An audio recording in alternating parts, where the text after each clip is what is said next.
Bien, un grand merci à chacun de vous d'être là. Nous sommes le samedi 13 août, 13 août 2022. Je ne sais pas si vous l'avez remarqué, mais on est presque à la fin de l'année, hein. Le temps passe vite.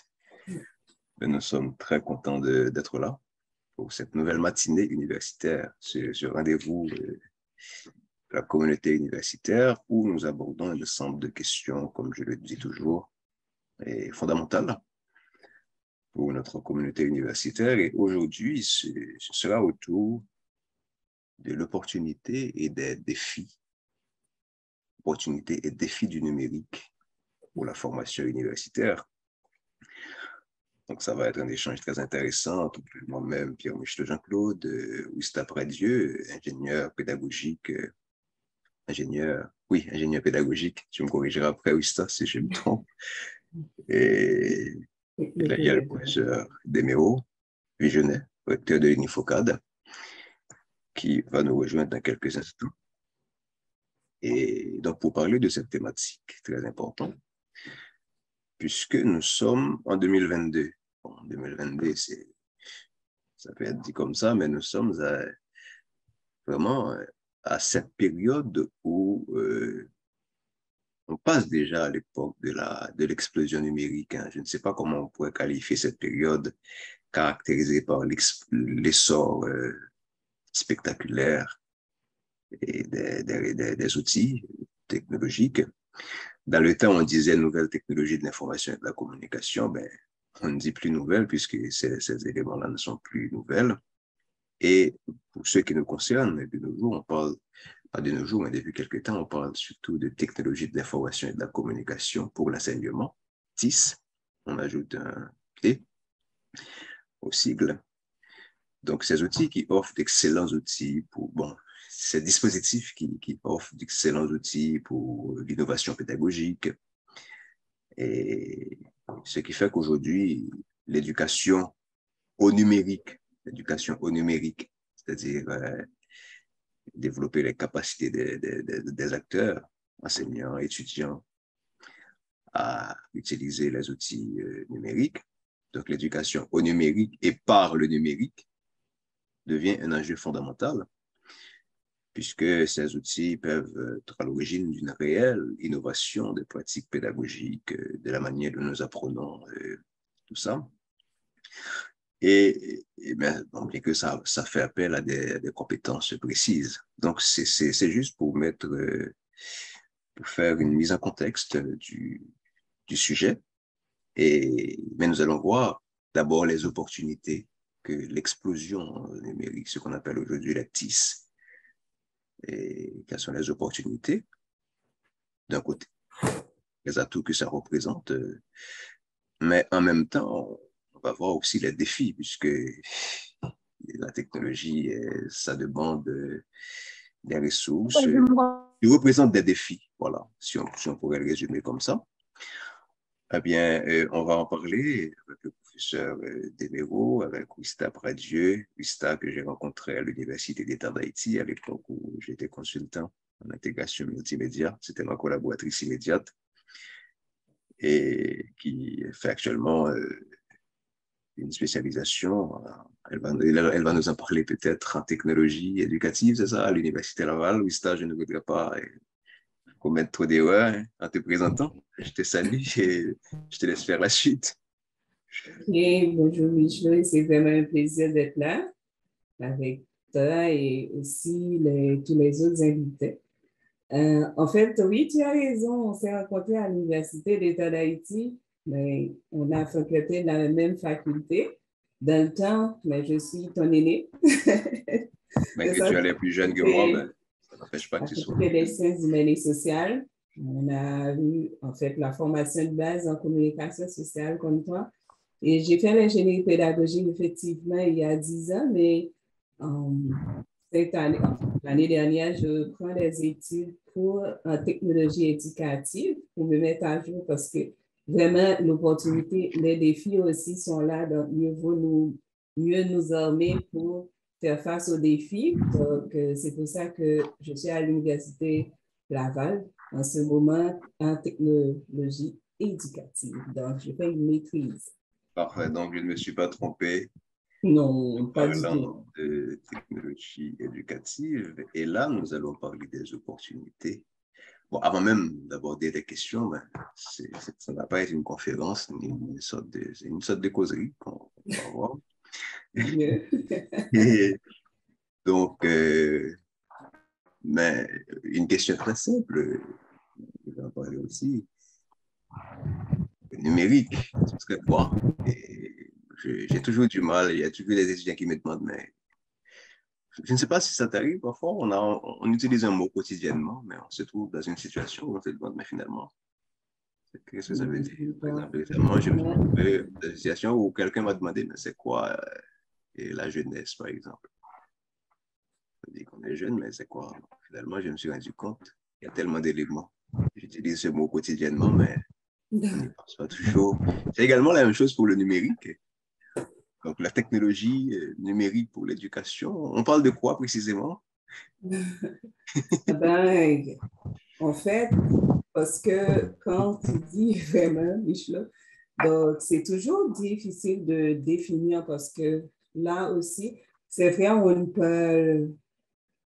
ne parle plus exactement de, en fait, les mêmes langages, ou bien c'est, même si on ne dit plus nouvelle technologie, mais c'est quelque chose de nouveau par rapport à tout ce qu'on fait, par exemple, dans l'éducation, ou bien notre manière de fonctionner aujourd'hui, la façon d'acheter, donc on achète en ligne, on fait.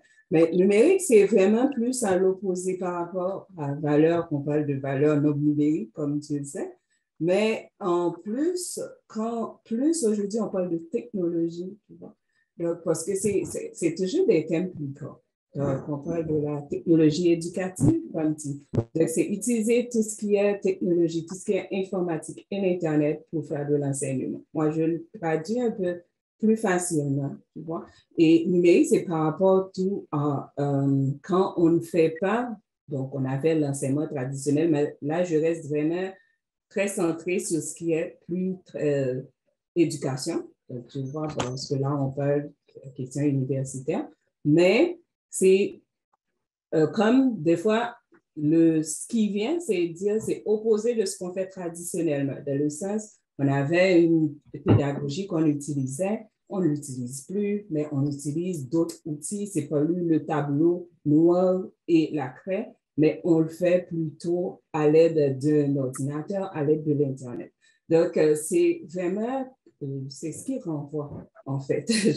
Je ne vais pas donner une définition, me calquer dans une définition assez, on pourrait dire, scientifique de la chose, mais c'est vraiment pour aider que tout le monde comprenne quand on a pris la mode de manière plus simple, on parle de numérique, de formation numérique, mais c'est plus, aujourd'hui, on utilise le terme technologie, technologie éducative, pour parler de tout ce qui est technologie, utilisation de l'Internet et tous les outils informatiques et aussi des plateformes d'enseignement pour faire de l'éducation. Que ce soit, quand je parle d'éducation, mais c'est de manière large, que ce soit du primaire pour un enfant arrivé jusqu'au secondaire ou dans les formations continues pour les professionnels. Donc, en gros, en fait, c'est tout ce qui rassemble vraiment en Ben technologie justement, éducative. et ces outils deviennent tellement importants pour, bon, je ne veux pas dire l'enseignement, je veux dire pourquoi, je veux dire la formation pour tenir compte en fait de toutes les situations d'apprentissage parce que la formation, je trouve que c'est plus large. Et bon, c'est tellement important qu'on a, je ne sais pas, je l'ai dit tout à l'heure, on parle de TIC, de TIC, TICE. Bon, on va peut-être aborder, faire une sorte de panorama de ces outils, mais juste avant, c'est toujours mieux de parler à partir d'un lieu pas forcément géographique, mais je vais parler d'un contexte, de contextes locaux et globaux également. Si je prends par exemple le contexte global, c'est un contexte de crise, je pourrais dire, et par rapport aux récentes réalités qu'on a connues dans le monde, surtout avec la pandémie de 2019. Donc, on a vu que, écoutez, d'un moment à l'autre, la manière, les systèmes de formation, d'enseignement traditionnels, si on peut l'appeler comme ça, sont paralysés puisque personne ne peut se rendre dans les salles de cours. Donc, on est dans le confinement. Donc, on a vu ce que ça a apporté en termes d'innovation. Hein. Donc, la formation à distance, cette crise-là a donné lieu la formation à distance existait déjà, mais je ne sais pas, pendant ces 2 dernières années, ben, ça prend une autre signification. Dès qu'on parle de formation à distance, tout le monde voit et peut-être tout le monde ne comprend pas forcément les enjeux, ce que ça implique, mais au moins on voit son importance. Et donc ça, c'est dans le monde en général, des cas comme ça qui peut expliquer qu'on ne peut plus se former, comme ça, cela se rendre dans une salle de classe, avoir un professeur en présentiel, etc. De la même manière aussi, sur le plan local, si on prenait par exemple le cas d'Haïti, bon, il y avait non seulement ce problème de confinement, mais on a connu des crises de toutes sortes. Hein. Je dis on a connu, mais je dirais même on connaît. Ce que de nos jours, c'est... Donc, à chaque fois, il y a des crises qui fait que parfois, un programme de formation qui aurait pu durer 3-4 ans, ben, il y a des étudiants qui... J'ai récemment parlé à des étudiants qui ont été admis à l'Université d'État d'Haïti, par exemple, en 2018. Ils sont encore en 2e année, 4 ans plus tard. Et donc, la question, c'est par rapport à ces crises, vous voyez, est-ce que, premièrement, bon, je dis est-ce que, mais la réponse est déjà évidente, est-ce que ces crises affectent les activités d'enseignement? Ben, c'est oui, on va voir ça, mais la question, c'est comment s'adapter grâce au numérique par rapport à cette nouvelle réalité qui peut-être vont s'intensifier. On connaît des crises aujourd'hui, demain il y en aura d'autres, etc. Donc, la question, c'est comment on peut s'adapter face à ces situations de blocage. Et pour ma part, en fait, quand je vais répondre, je vais plus utiliser le thème technologie éducative à la place du numérique. Le numérique tellement fait référence comme tout ce qui est à l'opposé de l'analogique, donc je préfère vraiment l'utiliser, mais c'est ici. Donc, moi, je parle de technologie éducative pour rester vraiment dans la thématique. Mais en fait, si, comme tu l'as bien dit, Michelot, je pense que, en fait, la COVID-19, en fait, met au grand jour. Je vais prendre un exemple, imagine une comparaison, mais c'est pas la bonne. C'est comme quelqu'un qui a des symptômes. Donc, tu vois, il y a des symptômes qui sont là et à chaque fois, on essaie de traiter ces symptômes des médicaments, on n'y pense pas.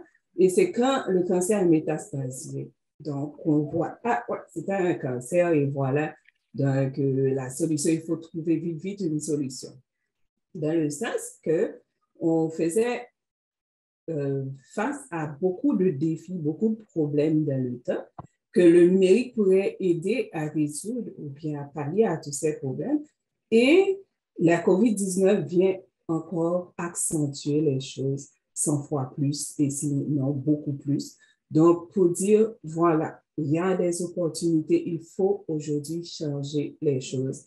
Il faut changer nos manières d'enseigner, nos manières de faire la formation, nos manières d'apprendre aussi. Parce que quand on parle d'enseignement, on voit l'enseignement et l'apprentissage. Donc, c'est ça. La COVID met vraiment au grand jour, en fait, cette nécessité. Mais pour ce qui est l'université ou bien, si on parle, on reste en contexte universitaire ou bien en Haïti.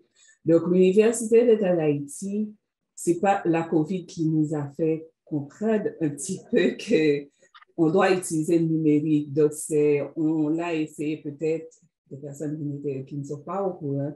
Donc, depuis 2007, on a une plateforme d'enseignement, une plateforme qu'on a utilisée, c'est la plateforme Moodle. Mais les habitudes, on l'a vu dire. je ne dis pas les mauvaises, parce que nous sommes formés à l'Université d'État d'Haïti, donc on a appris pas mal de choses et ça nous a servi pour travailler, faire autre chose. Mais les habitudes, on l'a vu dire, donc apporter un changement, faire un changement, gérer un changement, c'est toujours difficile. Et c'est pour ça, malgré on commençait à initier les technologies à l'université, mais ça restait un petit peu comme c'est un bébé qui n'a pas grandi. Donc, c'est comme toujours, ça reste au stade de gestation. Donc, et c'est pour ça, en COVID-19, on a vraiment essayé d'accentuer aussi, nous, d'aller de l'avant, utiliser les technologies pour l'enseignement, mais aujourd'hui, nous sommes d'accord que ça ne marche pas. Et ça ne marche pas comme ça devrait marcher. Donc, mais les opportunités sont là parce que les technologies aujourd'hui, comme tu dis, à l'époque de crise comme COVID-19, ça peut aider, mais aussi avant, donc parce que nous, on connaît, il n'y a pas COVID-19 qu'on connaît comme crise, on a connu pas mal de crises, mais on en connaît encore, on connaîtra encore.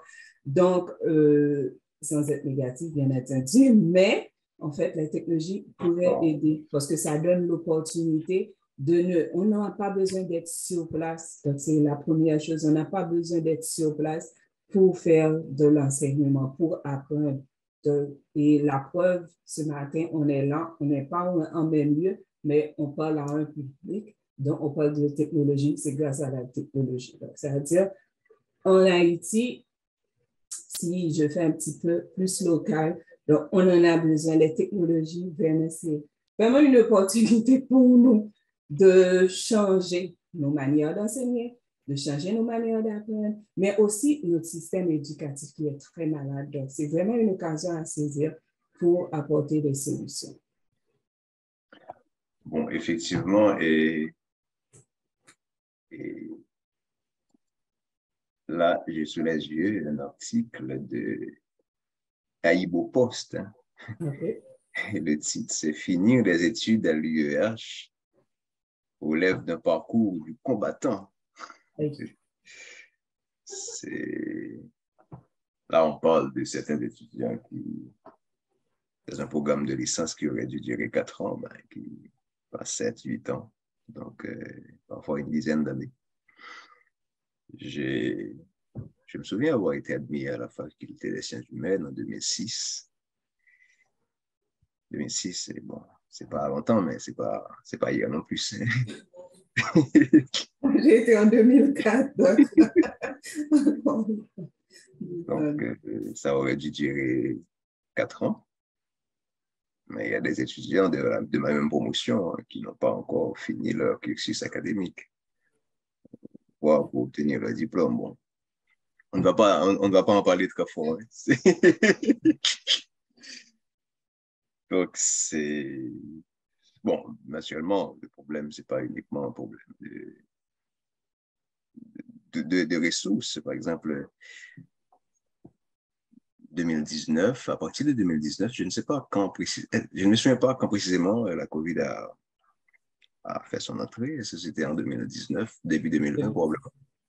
2019, c'est ça, on dit 2019, c'est 2019. Et puis...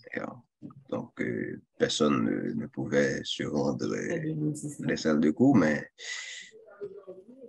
la plupart des grandes universités que je connais, ben, ils n'ont pas arrêté leur programme de formation pour ça. Ouais, donc moi-même, j'ai fait une première partie de mon doctorat à distance. Donc, c'est ça.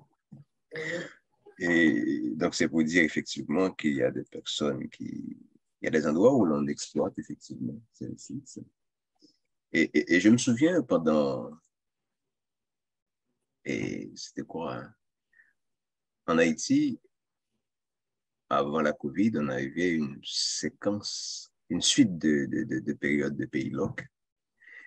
Et je me souviens dans des conversations qu'on a eues avec des étudiants, et je ne sais pas si tu te souviens de cette période, où par exemple, il y en a un qui a dit que pendant cette période de blocage où les cours ne pouvaient pas avoir lieu, il y a une étudiante qui m'a dit, par exemple, je m'attendais à ce que des mesures soient prises pour que les étudiants aient accès à une plateforme numérique qui leur permet de suivre les cours et ainsi de continuer d'apprendre dans le confort de leur maison, puisque personne ne sait quand cette crise est en tout cas. Quand on ira à la fin de cette crise. Justement. Ça. Et puis, il y en a un autre qui a dit que qui a posé une question, quand est-ce que je vais boucler cette étude? On ne sait pas encore. Je revois avec beaucoup d'hésitation mes projets d'avenir en rapport avec les études au risque de déboucher sur de graves déceptions. Bref, je souhaiterais suivre les cours non terminés en ligne et pourquoi pas tout le reste de l'étude. Il faudrait penser à mettre tous les cours en ligne. Et je sais que vous le pouvez, donc faites un effort, etc. Donc, c'est une demande de la part d'une partie de la communauté universitaire. Là, je parle des étudiants. Donc, il y a une attente. Et par rapport à ce que tu viens de dire là, effectivement, les crises, on aura toujours des crises. Ce n'est pas parce qu'on est pessimiste, mais écoutez, le monde est fait de ça. Mais ce n'est pas une raison pour que les étudiants perdent des années de leur vie. On avait un projet d'études de 3-4 ans. On a fait tout ce qui dépend de soi, tout ce qu'on a de temps, tout ce qu'on nous demande. Et on est bloqué. Et donc, mais là, on est en train de dire que, attention, les crises qu'on connaît, que ce soit des crises, des pandémies ou des crises sociopolitiques, de l'insécurité, etc., ce n'est pas une raison pour que des étudiants perdent tant d'années de leur vie. C'est ce que nous sommes en train de dire. Oui, tout à fait, tout à fait. Mais laisse-moi dire que je vais revenir, que moi de revenir sur en fait ce que tu as dit, un parcours de combattant. En fait, le parcours de combattant, nous, on l'a connu à l'UEH et malheureusement, les générations qui viennent après nous, donc, ils font encore le parcours de combattant, peut-être dans des conditions encore plus difficiles que nous. Difficile. Donc, c'est vraiment un défi parce que moi, quand je voulais faire la psychologie. Après, c'était de travailler comme travailleur social. Et après, je me suis dit, je vais faire la communication sociale. Donc, finalement, j'ai fait la communication sociale à l'Université d'État d'Haïti. Mais un cours qui m'a marqué, c'est un cours c'est comme on appelle, en fait, si je me trompe, tu vas me corriger, le cours avec AIVG, c'est technologie, c'est pas technologie. Communication éducative, sûrement. Communication éducative.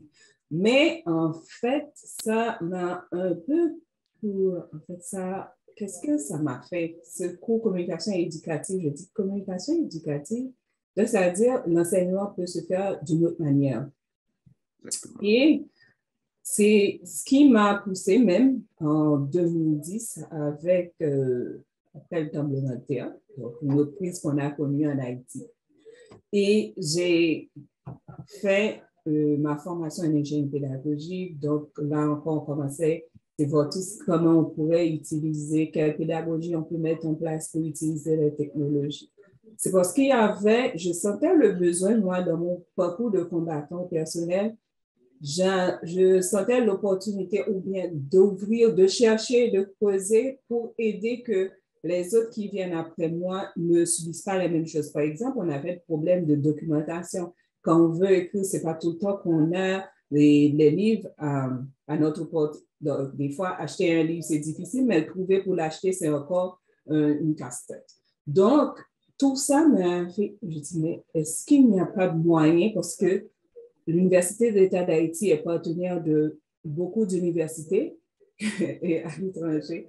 Donc, et qui ont des bibliothèques, qui ont beaucoup d'opportunités, des bases de données qu'on pourrait exploiter. C'est dire, mais qu'est-ce qu'on doit mettre en place pour exploiter toutes ces choses? Et c'était vraiment des questions qui me titillaient, des choses que je dis, mais il y a des opportunités. Et pour moi, en fait, c'est comme des réponses à mes questions quand j'ai étudié à l'Université Sergi-Pontoise, donc l'ingénierie pédagogique. C'est dire, OK, il y a une autre manière de faire, il y a d'autres façons d'exploiter. Mais en fait, c'est le changement de notre... On peut avoir des compétences, on peut avoir des connaissances pour faire les choses, mais aussi il faut normalement des instigateurs de changement. Il faut des personnes qui peuvent apporter ce changement. C'est pour dire quoi? C'est-à-dire, des fois, ce n'est pas que des opportunités qui manquent, mais aussi il faut chercher les mentalités. C'est-à-dire, les étudiants, moi, je les comprends parce que je suis toujours du côté des étudiants, dans le sens que moi, je reste une éternelle étudiante, j'apprends et je continue d'apprendre. Donc, quand on veut apprendre, et aujourd'hui, ils ont Internet, ils savent comment les choses se font dans les autres universités. Peut-être qu'ils n'ont pas l'opportunité d'aller étudier dans une autre université, mais ils savent comment ça se fait. Donc, demander une plateforme, pour moi, c'est comme si demander un minimum pour étudier. Donc, parce que une plateforme d'enseignement, mettre une plateforme d'enseignement en place, c'est pas compliqué comme technologie. Pour nous, ça relève un défi en Haïti parce que déjà, les infrastructures de base nous manquent. Des fois, on n'en a pas. Donc, on n'a pas l'électricité. C'est-à-dire, un étudiant qui est en France ne pose pas la question est-ce que je vais avoir de l'électricité?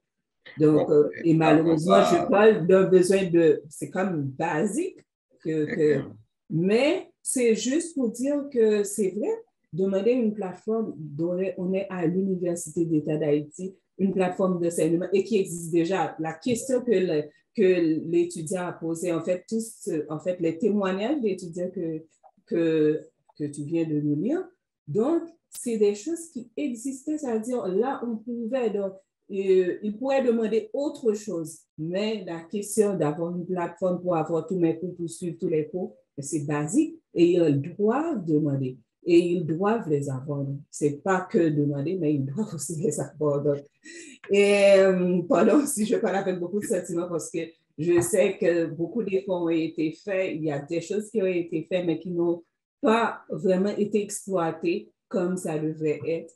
Et je pense que les étudiants, vraiment, ils ont raison de demander et de forcer d'en avoir au moins une plateforme qui existe déjà, bien entendu. Donc, les étudiants doivent l'avoir. Il faut que les professeurs puissent l'utiliser aussi. On va voir ça. Et Oui, tout à fait. progressivement, parce qu'il faut qu'il y ait des mises en place. Mais je voudrais revenir sur les points que tu viens de citer là, c'est en parlant du coup de communication éducative. Là, il y a plusieurs étudiants avec nous qui ont déjà qui ont suivi ce cours aussi. Hein. Bénel Barbier, je te salue, mon cher ami. Il y a plusieurs étudiants de la Faculté des sciences humaines qui sont là. Bon, OK. de notre période, hein, Bénel a été, bon, je dirais, mon camarade de promotion. Et puis, très bonne nouvelle aussi, le professeur Deméro vient de nous rejoindre. Okay. Et il va pouvoir nous aider à enrichir la réflexion. Professeur Deméro, est-ce que vous nous recevez? OK. Bonjour. Bonjour, Michelot. Bonjour, Ista. Bonjour, professeur Demiro. Oui, bonjour, ça va bien? Vous allez bien? Oui, ça va très bien. On vous attendait. Et malheureusement, je regrette, hein? Je regrette infiniment. Oui. Et Donc puis, là, chers étudiants, chers collègues. Parfait. Là, on était en train d'échanger sur les défis que l'on rencontre des étudiants qui perdent des années, qui n'arrivent pas à progresser dans leurs études à cause des crises qui paralysent le fonctionnement des universités, qui font que parfois les cours s'arrêtent. Ce qui fait que le temps d'études s'étend. Donc, c'est une perte pour les étudiants. Je ne sais pas, est-ce qu'à l'UNIFOCAD, on rencontre ce genre de difficultés? Je sais que l'UNIFOCAD, c'est l'une des universités en Haïti qui est dans le réseau de l'AUF est plus active hein, en matière d'utilisation, surtout en matière de formation à distance. Hein. Il y a plusieurs de formations qui se font à distance. Et donc, c'est sûr que l'expérience de l'Unifocad par rapport à ces genres de défis, comment ça se passe chez vous en matière de formation à distance? À partir de quel moment vous avez jugé nécessaire de faire ce virage vers le numérique et comment se passe l'expérience? Ah oui, et ce qui est différent chez nous, c'est que l'IFOCAD a démarré avec la stratégie de diffusion des cours et des programmes à distance. Maintenant, quand on parle de distance, on a tendance à confondre la distance avec la formation en ligne. Et pour nous, en termes d'expérience, les étudiants ont réussi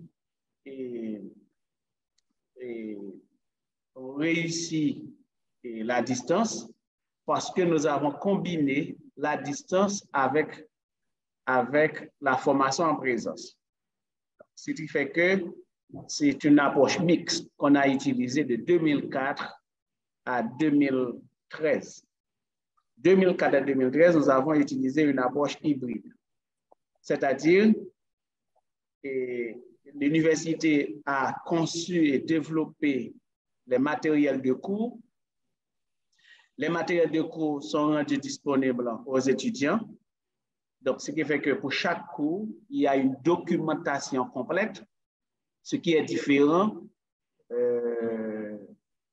au niveau des universités qui enseignent seulement en présentiel. On appelle ça université traditionnelle. Donc, où l'enseignant, il vient en classe avec son syllabus et après le syllabus, il n'y a rien. Donc, les étudiants sont là pour écouter, pour entendre le professeur qui parle, qui partage son savoir et dans certains cas, qui impose son savoir aux étudiants. Et en conséquence, les étudiants n'ont pas le choix de se soumettre, on appelle ça comply en anglais, ils se soumettent et la responsabilité de ces étudiants-là, c'est de reproduire, de reporter ou bien de répéter ce que le prof a enseigné lors de l'examen. Maintenant, les expériences ont montré que, eh bien, plein de gens ont entamé des études universitaires en présentiel, mais n'ont pas pu compléter ces études. C'est-à-dire, il y a toujours des éternels étudiants à l'université, des gens qui ont complété 4 années d'études, mais qui n'ont jamais eu leur diplôme. Et l'expérience a été positive pour nous, ou bien l'expérience se révélait intéressante pour nous dans le sens que les étudiants ont participé au cours en présentiel durant les vacances d'été, les vacances de Pâques et les vacances de Noël. Et ils ont retourné chez eux avec une documentation, un matériel didactique et pédagogique complet et leur responsabilité consiste à lire, prendre connaissance de ce matériel et ensuite effectuer ou réaliser les travaux notés qui ont été proposés dans le matériel. Donc, l'étudiant n'est pas passif, il est actif. Il est actif dans la construction de nouvelles connaissances en interaction, c'est-à-dire l'étudiant est en interaction avec le matériel didactique et pédagogique. Donc, la documentation du cours qu'on appelle matériel didactique et pédagogique joue le rôle de l'enseignant et la lecture de ces textes d'enseignement joue le rôle d'enseignement, le matériel joue le rôle d'enseignant, l'étudiant est en interaction avec le matériel et de là, on parle de relation pédagogique à distance. Donc, cette relation pédagogique a lieu lorsque l'étudiant se familiarise ou du moins fait le point sur sa capacité à lire et ce n'est pas n'importe quelle lecture, parce que ce n'est pas comme un roman qu'on lit, mais c'est une lecture active. L'étudiant construit du sens à partir de ce qu'il lit et aussi il donne un sens pendant qu'il recherche le sens à partir de son projet d'apprentissage. Donc, dans le sens que la formation à distance, telle qu'elle est conçue à l'UNIFOCAD, produit des étudiants matures, c'est-à-dire des étudiants qui ont une certaine motivation interne. L'étudiant fait preuve de motivation. L'étudiant se donne un objectif pour la semaine, pour le cours, et il effectue les travaux qui ont été proposés dans le matériel avec l'assistance et l'accompagnement et le soutien technique du tuteur, ou du moins de l'assistant professeur. L'étudiant est capable de réussir son programme. Maintenant, le souci que nous avons maintenant, c'est que la formation à distance a été proposée par l'industrie universitaire comme étant une alternative à la distance. Donc, la formation à distance a été reçue par nous autres professeurs spécialistes en formation à distance comme étant une alternative. Tandis qu'aujourd'hui, la formation à distance constitue une barrière au projet de formation des étudiants. Je vais m'expliquer. Dans un premier temps, la formation à distance répond aux besoins de formation des étudiants qui confrontaient à un problème de distance, distance géographique, distance économique, distance sociologique, distance technologique.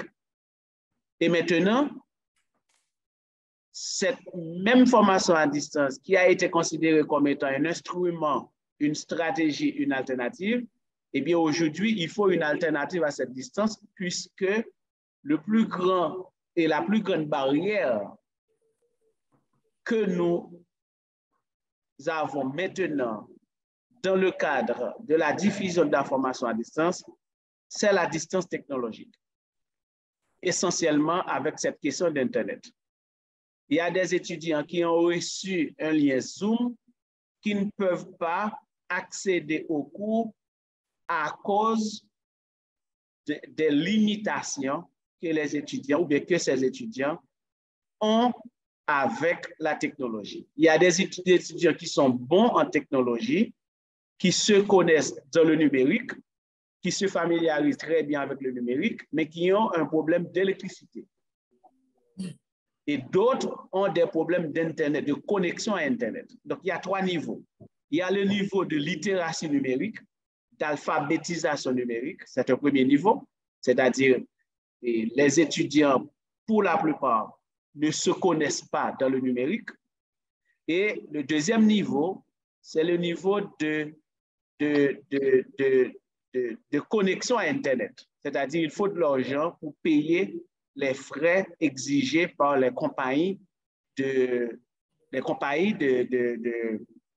services d'Internet. Et puis le troisième niveau, c'est le niveau macro. Il y a un problème d'électricité partout en Haïti parce que l'État haïtien n'arrive pas jusqu'à présent à fournir à toute la population un service d'électricité. Certains étudiants qui sont à la campagne, qui vivent dans la paysannerie, ils utilisent un inverteur, 2 ou 3 batteries, et puis ils se sont connectés. Donc là, à ce moment-là, l'autre problème qui surgit, c'est le problème de connexion à Internet. Donc là, il y a 3 problèmes. À ce niveau-là, nous autres, à l'UNIFOCAD, qu'est-ce que nous faisons? Et Michelo s'est donné pour tâche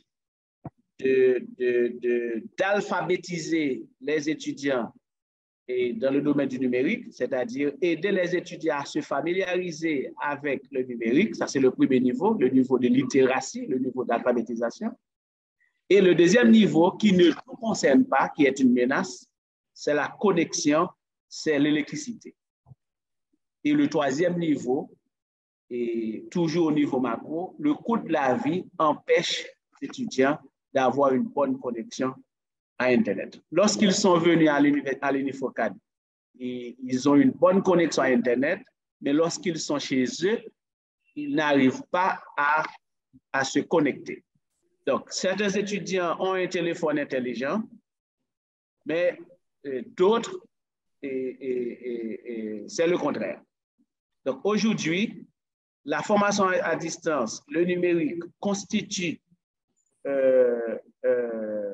une opportunité, et cette même opportunité, il y a des... Et la formation à distance qui a été considérée comme étant une alternative pour la distance ou bien pour les distances. Et aujourd'hui, il nous faut une alternative parce que la formation en ligne exige une bonne connexion à Internet et l'accès à l'électricité et ensuite une bonne connaissance du numérique. Merci. Bon, donc l'expérience de l'Unifocad est très enrichissante et il y a des points, Lista, je sais que tu vas réagir là-dessus. Et pour, par exemple, en parlant des barrières, effectivement, il y a une différence entre formation à distance et formation en ligne. C'est vrai que la formation à distance est, je dirais, est facilitée par les ressources numériques actuellement, puisque avec les outils qu'on a, ce partage des documents, par exemple, le numérique permet, la technologie, oui, ça ne préfère pas de technologie, appuie l'enseignement en présentiel, ça facilite les échanges entre étudiants et enseignants, ça facilite la gestion, le partage des ressources pédagogiques, et ça facilite aussi la question d'évaluation. Mais effectivement, il y a un problème que Wista, je vais t'inviter à réagir là-dessus, que le professeur de nous vient de souligner là, c'est premièrement deux types de barrières. Hein. Premièrement, barrière du point de vue infrastructurel. Par exemple, utiliser la technologie, ça demande de la connectivité. Internet à haut niveau. À haut niveau, je me souviens à une époque où je commençais mes études doctorales en Haïti à distance. Puis un jour, j'assistais à un cours et le moment où je vais faire mon exposé, c'est à ce moment-là que ma connexion Internet m'a lâché. Donc, vous voyez, il m'a fallu une quinzaine de minutes pour me reconnecter. À ce moment-là, bon, d'autres étudiants sont intervenus, bon, heureusement. Vous voyez, donc, la question de connectivité. Hein. Parfois, quand on fait des activités en ligne, des cours, les étudiants ne peuvent pas avoir accès aux plateformes, etc. Donc, la question Internet, l'électricité, on n'en parle pas. Et ça revient toujours. Et puis, il y a la question d'outils, de matériel. Hein. Combien d'étudiants ont les moyens de s'acheter un ordinateur? Bon, je sais que parfois, il y a même des parents, des étudiants qui ne peuvent pas acheter des matériels, je dirais, classiques, si on veut dire, hein, des livres, des cahiers. Donc, comment leur demander d'acheter un ordinateur, une tablette numérique, etc. Donc, tout ça, c'est un premier niveau. Mais il y a aussi le niveau de compétence, à la fois du côté des enseignants, parce que les enseignants, un professeur qui enseigne depuis 20-30 ans,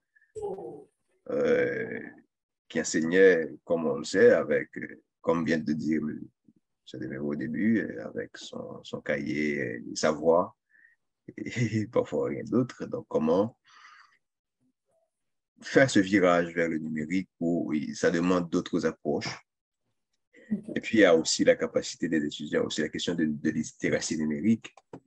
Et je me souviens que, par exemple, un professeur de l'Université Laval, qui était très proche d'Haïti, qui a fait plusieurs interventions à l'Unifocad et à l'Université d'Haïti, Florence Piron, a écrit un texte où il estimait que la littératie numérique et l'accès au web sont rares.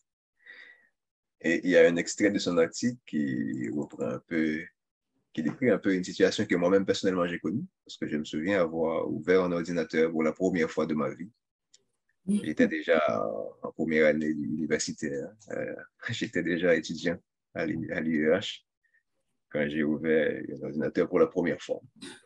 Donc, la littératie numérique qui désigne la capacité d'exploiter de manière optimale les possibilités d'un ordinateur et du web. Par exemple, certains n'ont touché un ordinateur qu'à leur première année universitaire. Bon, ça, c'est ma situation. D'autres n'ont pas d'adresse électronique ou utilisent l'ordinateur comme une machine à écrire uniquement. Et ils n'ont bien souvent aucune idée des ressources scientifiques et éducatives libres qui sont déjà disponibles sur le web. Alors que les universités du Nord, Canada, États-Unis, France, en Europe, etc., initient leurs étudiants à ces outils. Donc, initient les étudiants, mais aussi les enseignants aussi. Hein. Donc, tout ça, donc, dès qu'on parle d'atouts, d'opportunités et de défis du numérique, on voit tout ça, ces barrières, c'est plusieurs niveaux de barrières et ça, une réaction par rapport à tout ça. C'est beaucoup de choses. Hein? C'est beaucoup de choses, c'est beaucoup. Et comment départager tout ça, mais en fait, toutes ces réflexions avec l'intervention du professeur Desmireaux, déjà, je salue et en fait, c'est comme un exemple concret de ce qu'il fait en Haïti et je trouve que c'est bon. Mais ça m'a fait réfléchir à un texte, un livre que c'est vraiment une personne, elle est enseignante à l'Université de Ottawa. Je ne sais pas si elle est retraitée de moi, mais elle a écrit, c'est Lorraine Savoisa qui a écrit un livre. En fait, elle a présenté les différents modèles de changement planifié en éducation. Et à travers un modèle qui m'a beaucoup fait réfléchir au cas d'Haïti, c'est le modèle de Berman et McLaughlin. Donc, dans ce modèle, il met l'accent sur différentes variables quand il y a changement, parce que là, on parle de l'enseignement traditionnel tel qu'on connaît, la CRE, le professeur qui vient, qui fait son cours magistral et après, donc les étudiants, soit ils ont des documentations ou pas, bon, des documentations, il faut l'exiger que ce soit en traditionnel ou pas. Et aussi, mais maintenant, on parle d'un professeur, comme tu as dit, 25 ans, je fais mon cours magistral, je fais mon cours en présentiel. Donc, et maintenant, on me demande d'utiliser un outil, d'utiliser des outils même de l'Internet pour enseigner. Donc, ça, c'est vraiment un changement et c'est des gros changements.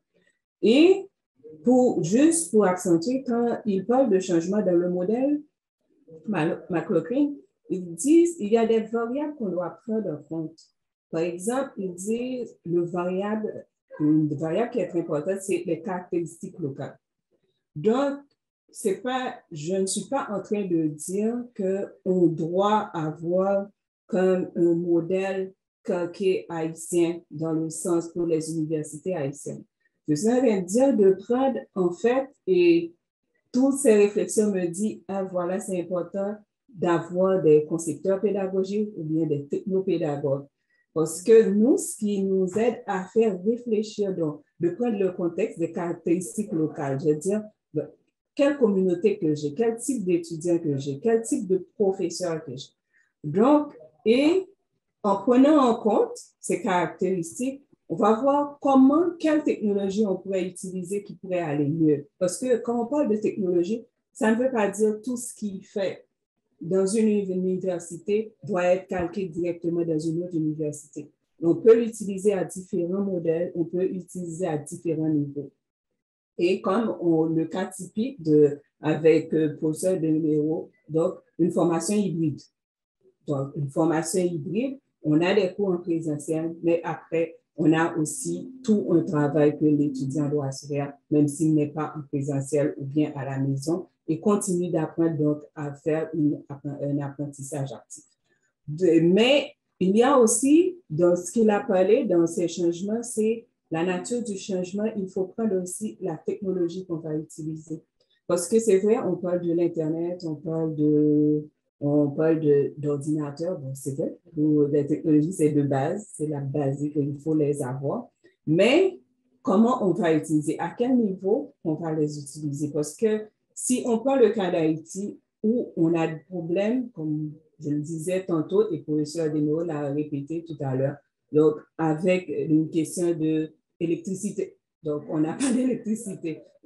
En fait, une personne qui est à Québec ne va pas dire, ben, et je dois faire mon devoir, mes présentations, donc est-ce que j'aurai de l'électricité? Ce problème ne pose pas. Mais en Haïti, c'est majeur. C'est une question que l'étudiant va poser.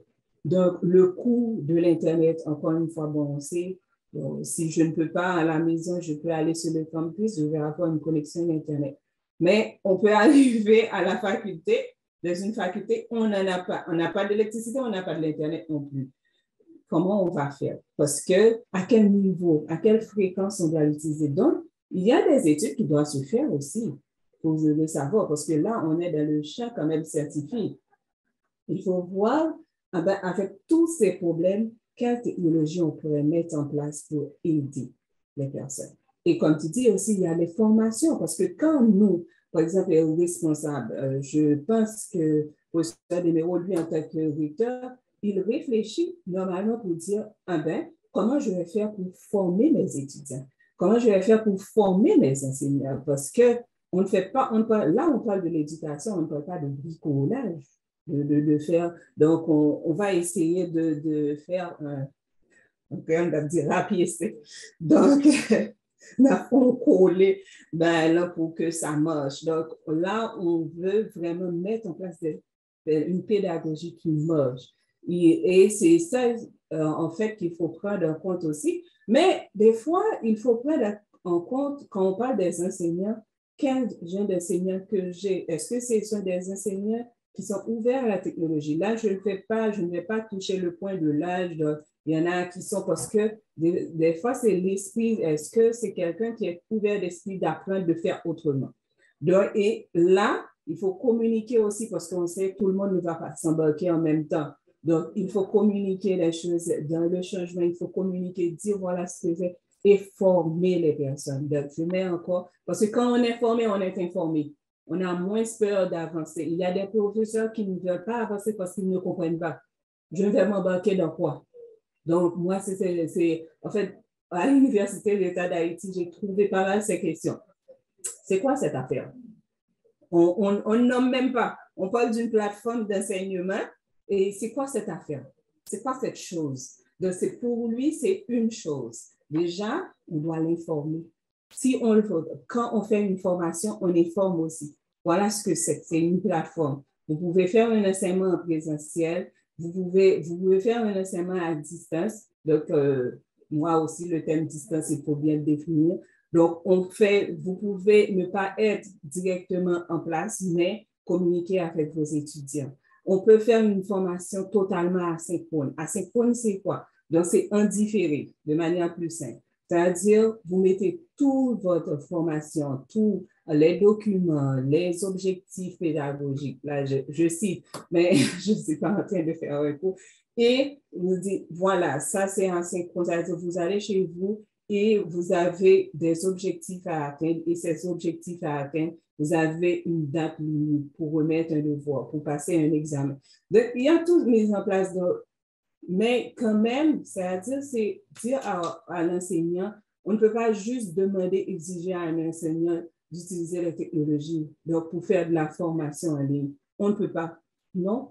Si on le demande, c'est comme on lui exige quelque chose qu'il ne connaît pas, ou bien qu'il ne maîtrise pas totalement.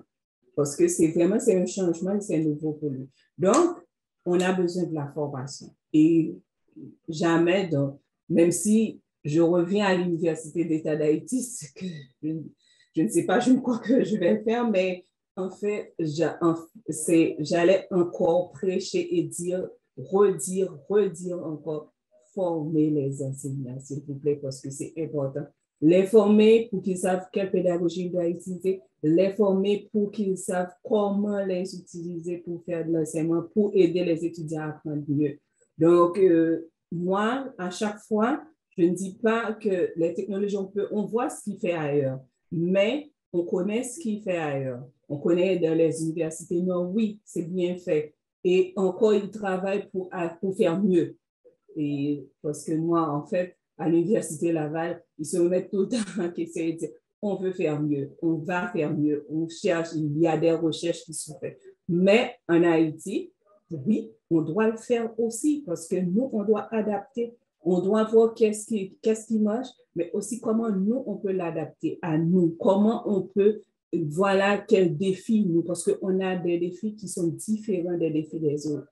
Donc, il faut connaître ce qu'on a, ce qu'on peut faire, où on peut le faire, et il faut le faire bien. Et c'est pour ça que je vais faire des recherches et aussi former les gens et les informer, et s'informer aussi de voir ce qu'il fait ailleurs et comment nous, on peut l'adapter à nos besoins.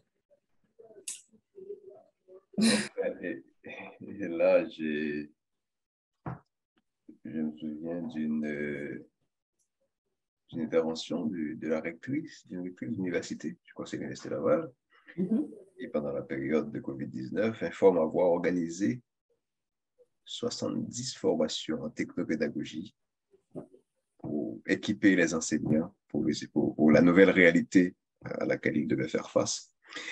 Et là, ton intervention, Christa, par rapport à tout ça, je comprends, je pourrais parler d'une sorte de territorialisation même de l'éducation tatouée, c'est-à-dire adapter les ressources aux réalités locales en prenant en compte la réalité des acteurs locaux. Maintenant, est-ce que là, M. Desmarais, ça ne devrait pas faire partie d'une politique même, d'une politique des universités, c'est-à-dire concilier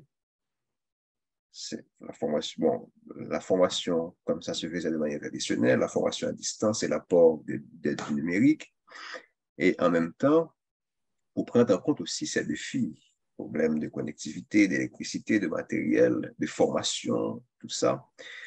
Qu'est-ce que ça devrait faire partie comment on peut arriver à exploiter tout ça? Est-ce que ça devrait faire partie d'une politique et je ne sais pas, comment surmonter ces obstacles? C'est toute la question, M. Desmarais.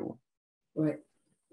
Bon, félicitations, Wista, pour ton intervention et qui m'interpelle. Qui interpelle aussi les participants à cette réunion. J'ai vu plusieurs étudiants de maîtrise, j'ai vu des leaders aussi. Donc, ce qui fait que je pense que nous devons passer par, comme nous sommes en train de le faire, par la sensibilisation. Et sensibilisation au niveau individuel, au niveau micro, au niveau méso, et pour arriver au niveau macro. Mais ça prend beaucoup d'énergie, beaucoup de ressources pour sensibiliser au niveau méso, au niveau macro. Maintenant, ce genre d'exercice, c'est déjà un bon début parce que ce sont ces étudiants-là qui vont être en salle de classe dans les prochaines années. Et ce sont ces mêmes étudiants qui auront à travailler comme directeur départemental d'éducation, comme député, comme sénateur et comme ministre. Donc, là, tout doit passer par la formation, par la sensibilisation, par l'information. Parce que les décideurs actuels en éducation en Haïti, au Canada aussi, parce que les décisions sont prises aussi au Canada. Alors, c'est malheureux de le dire. Donc, quand vous entendez parler de 80 millions de dollars pour Haïti, pour l'éducation, ce n'est pas seulement les gens d'Haïti qui décident comment on va dépenser les 80 millions, mais les donateurs décident aussi de la manière on va gérer et dépenser cet argent. Donc, il faut une sensibilisation au niveau micro. Moi, de mon côté, je forme les étudiants, et les enseignants, et ces étudiants, dans les prochaines 10 années, feront preuve d'acteurs, d'agents éducatifs et d'agents du numérique, de techniciens, de cadres, parce que le numérique, dans les jours à venir, sera considéré comme étant un métier à part entière. Et dans les jours à venir, enseigner à distance sera reconnu comme étant une spécialisation au même titre que IT spécialiste. Donc, de nos jours, toutes les compagnies et toutes les industries, on recrute des spécialistes en informatique. Donc, on ne peut pas fonctionner aujourd'hui comme institution sans un département d'informatique. On recrute des licenciés en sciences de l'informatique, on recrute des gens qui ont une maîtrise en sciences de l'informatique. Et dans les jours à venir, on va recruter des spécialistes du numérique. C'est-à-dire, on ne pourra pas continuer à enseigner seulement de cette manière traditionnelle. Parce que le COVID-19 nous a contraints d'enseigner à distance. Et pourtant, la formation à distance était là. J'ai complété ma maîtrise à l'Université TÉLUQ en formation à distance. Maintenant, je n'avais pas assez d'argent pour payer, parce que je n'avais pas de bourse. Je n'avais pas assez d'argent pour payer. J'ai complété un cours chaque 6 mois. Donc, j'ai complété le programme en 6 ans. J'ai complété une maîtrise en 6 ans parce que je ne pouvais pas payer. Je n'avais pas de bourse. Mais aussi, je n'avais pas vraiment accès à la technologie. Mais je pouvais utiliser un ordinateur, j'avais un courriel, j'avais une connexion à Internet, j'avais de l'électricité. Donc, je pouvais compléter le programme. Mais parce que je ne pouvais pas payer, j'ai complété le programme en 6 ans. Et j'ai été excellent. J'ai complété un doctorat aux États-Unis en 4 ans, mais aussi à distance. Parce que j'avais une bonne connexion à Internet, mais j'ai eu aussi une bonne expérience et une bonne connaissance du numérique. Mais la majorité ne peut pas faire ce que je fais. Donc, ma responsabilité consiste à former un noyau de techniciens et de spécialistes dans le domaine de la formation à distance et du numérique. C'est pour cette raison-là que nous sommes en train, au niveau de l'INIFOCAD, de finaliser un programme de maîtrise en formation à distance et pédagogie du numérique en partenariat avec l'Agence universitaire de la francophonie. L'idée, c'est de préparer des spécialistes en la matière et justement pour sensibiliser les décideurs en éducation en Haïti, notamment les inspecteurs généraux, les directeurs techniques et les ministres, et aussi les donateurs. Les donateurs comprennent la Banque mondiale, FMI, les ONG travaillant dans le domaine de l'éducation et les ambassades. Donc, les gens doivent être sensibilisés, les gens doivent être motivés, mais nous n'avons pas assez d'argent pour le faire à la radio, parce qu'à la radio, ça coûte cher. On ne va pas offrir 1 heure de radiodiffusion pour une activité pareille. On doit payer des heures d'antenne pour parler de la formation à distance. Donc, nous n'avons pas les moyens pour le faire. L'idée, c'est de sensibiliser les étudiants. Les étudiants eux-mêmes qui sont sensibilisés vont sensibiliser d'autres personnes. Et finalement, les techniciens et les spécialistes formés en la matière vont pouvoir faire la différence dans leur champ et leur zone d'expertise et leur zone d'influence. Et justement pour arriver à une sensibilisation globale.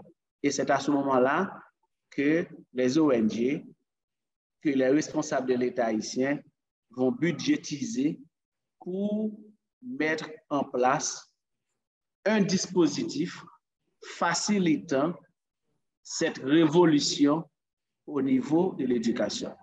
Et résoudre le problème d'éducation en Haïti passe par l'inclusion du numérique, passe par l'utilisation du numérique, non seulement dans l'administration du système éducatif, mais l'utilisation du numérique dans l'enseignement et dans l'apprentissage.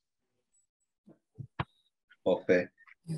Alors, nos participants vont pouvoir intervenir aussi. Donc, s'il y a certains d'entre vous qui souhaiteraient placer un mot, vous pouvez déjà l'écrire dans le chat ou lever la main et, en utilisant la fonctionnalité de Zoom.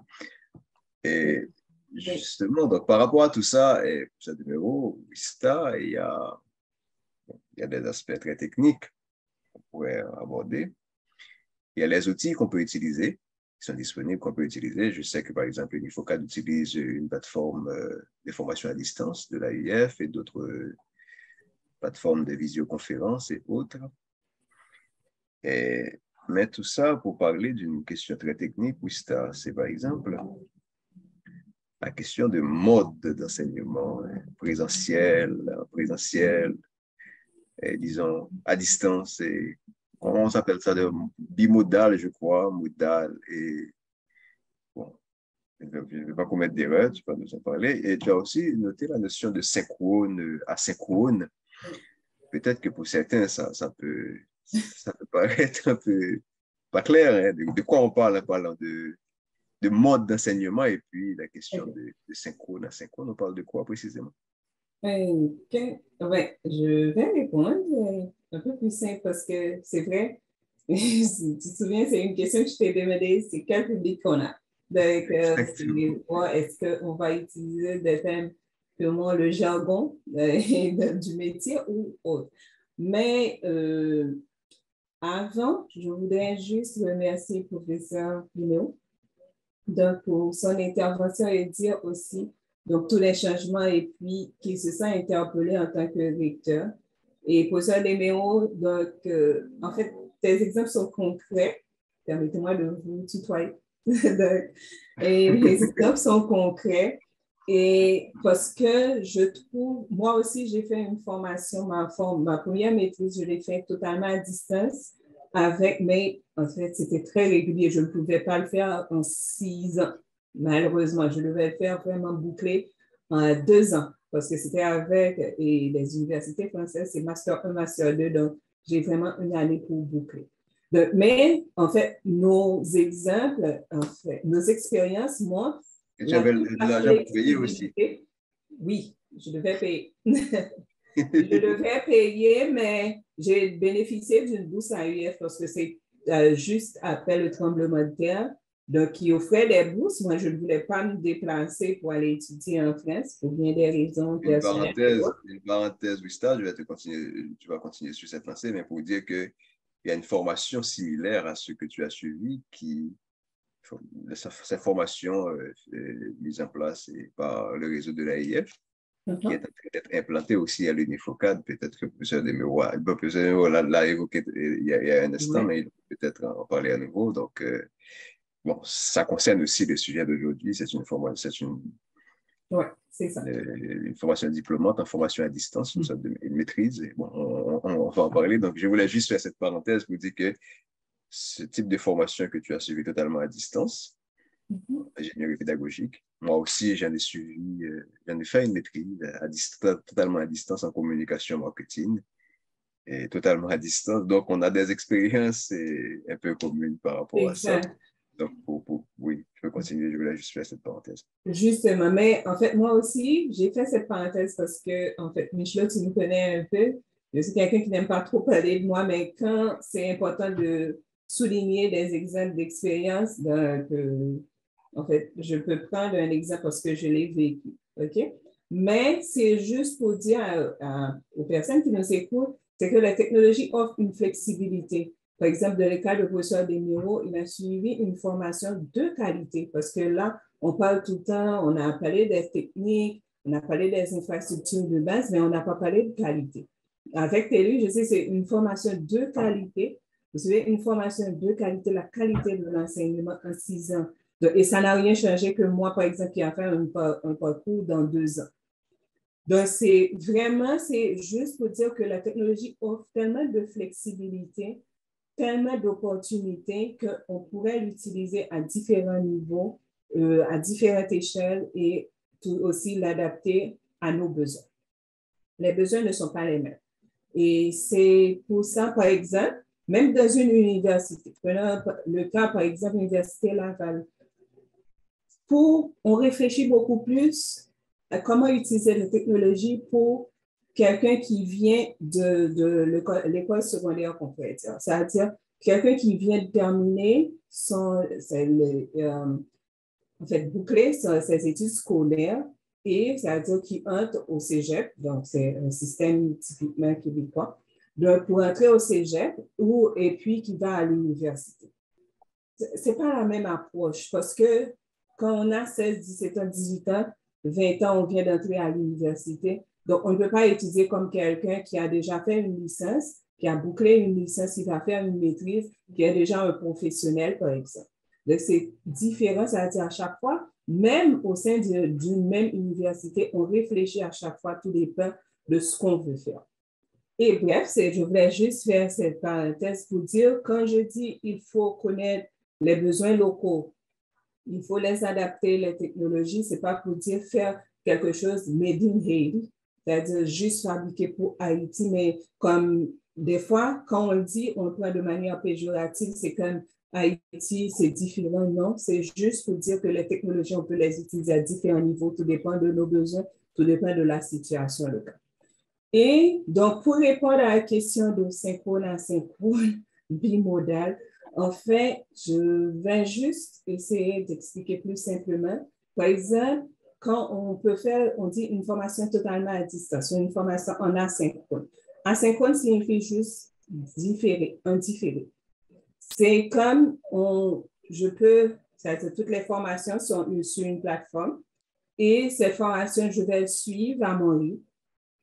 Et quand je dis sur une plateforme, on peut utiliser différents médias, donc comme vidéo, son et puis texte, des PowerPoint. Donc, on met tout sur une plateforme et la personne n'a pas besoin d'être présent dans un temps T pour suivre cette formation. Je peux suivre moi-même quand je peux à mon rythme. Et là, c'est vraiment asynchrone et asynchrone Ça demande une grande autonomie. L'auto-formation. Voilà. Ça demande une grande autonomie. Oui, ça demande vraiment une grande autonomie. Et autonomie, de manière, on peut utiliser les technologies ainsi. Donc, une autonomie aussi, c'est-à-dire, comme je vais dire personnelle, c'est-à-dire moi, je sais que je dois travailler quand je dois étudier, quand je dois remettre mes devoirs. Donc, vraiment, ça demande une autonomie, effectivement. Et après, donc, on peut faire une formation en bimodal, hybride, on l'appelle.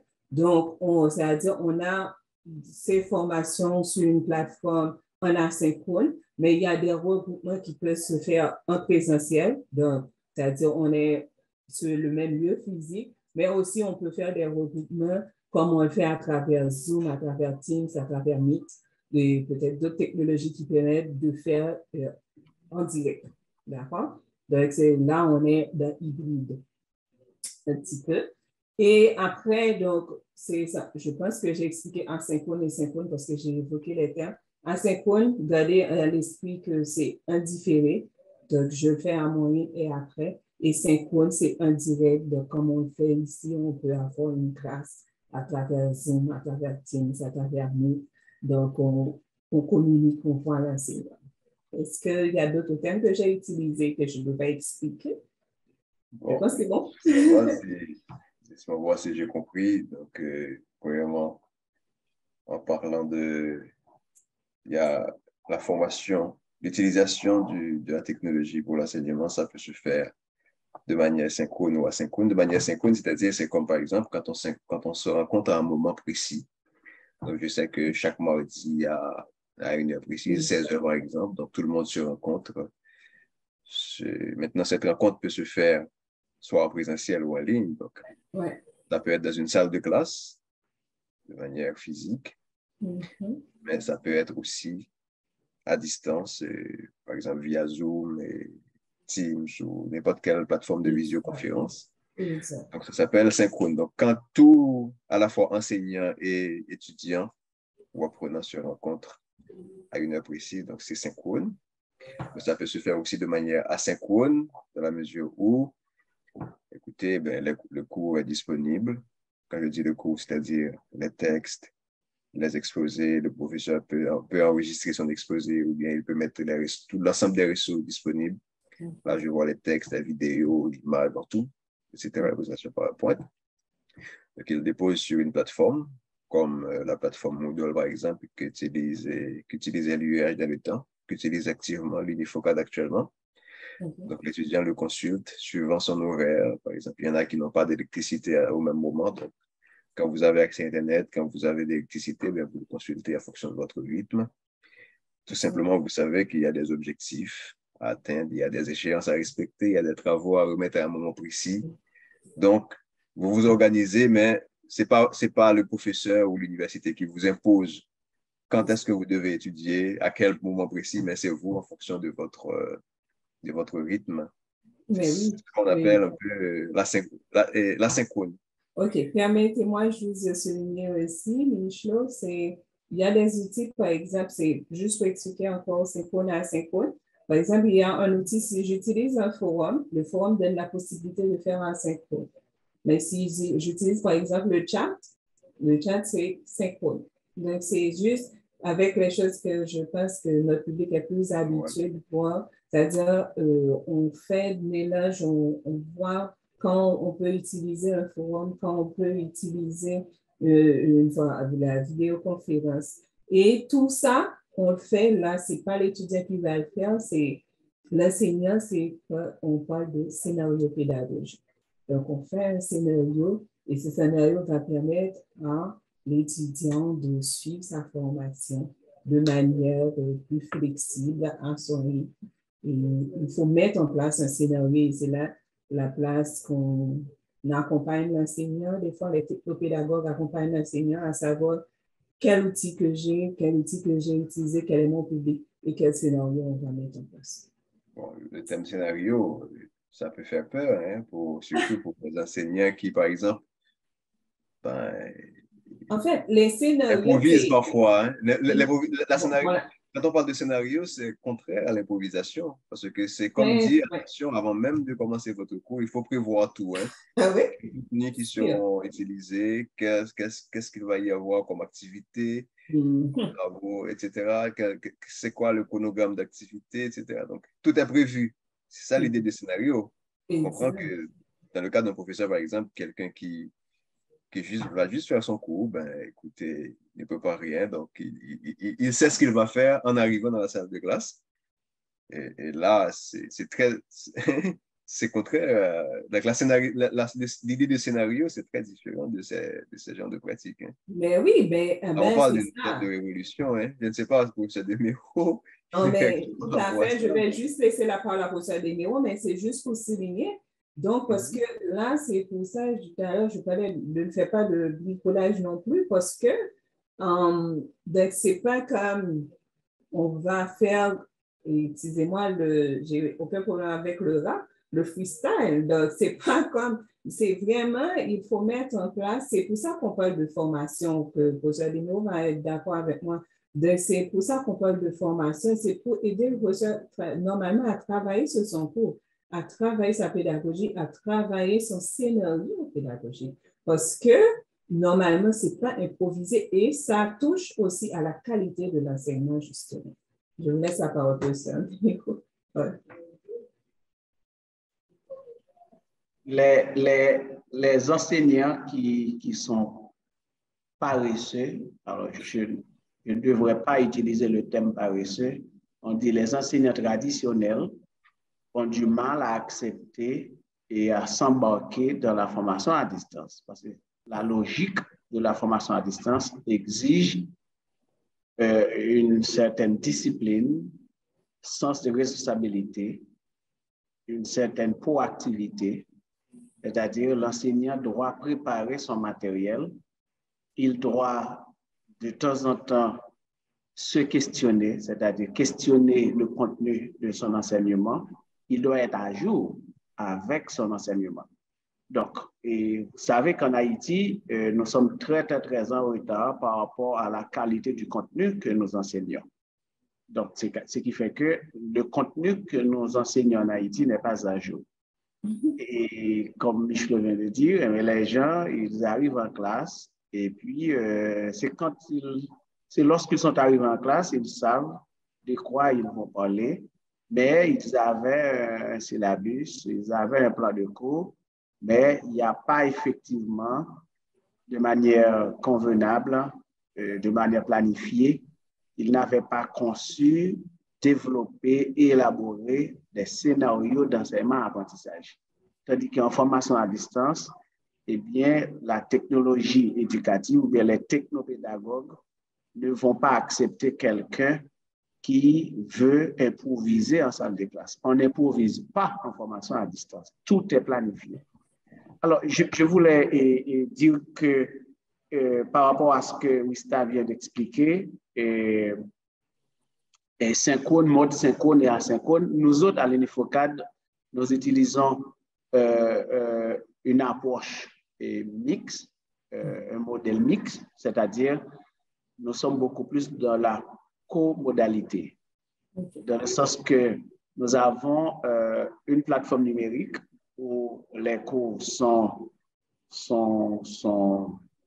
rendus disponibles sur la plateforme numérique en ligne, mais nous savons que ce n'est pas tous les étudiants qui aiment lire. C'est-à-dire, pour lire, pour prendre connaissance d'un contenu qui est en ligne, il faut une bonne connexion à Internet, il faut de l'électricité, il faut de la discipline.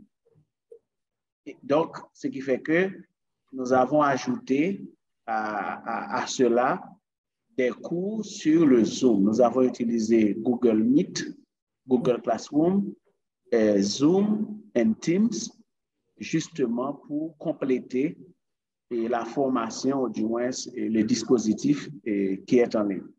Autre chose que nous avons fait, nous avons une autre exigence qui s'appelle résidence. Les étudiants doivent passer une semaine en présentiel avec nous chaque session. C'est-à-dire, en ligne, c'est difficile en ligne de promouvoir le travail en groupe et en équipe, en d'autres termes, de promouvoir la socialisation.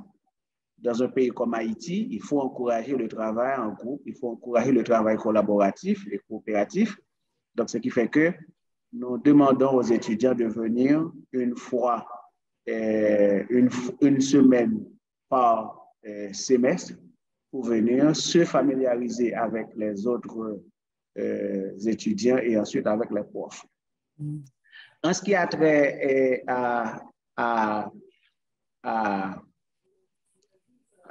au système de gestion, Michelot avait mentionné unimodal, bimodal.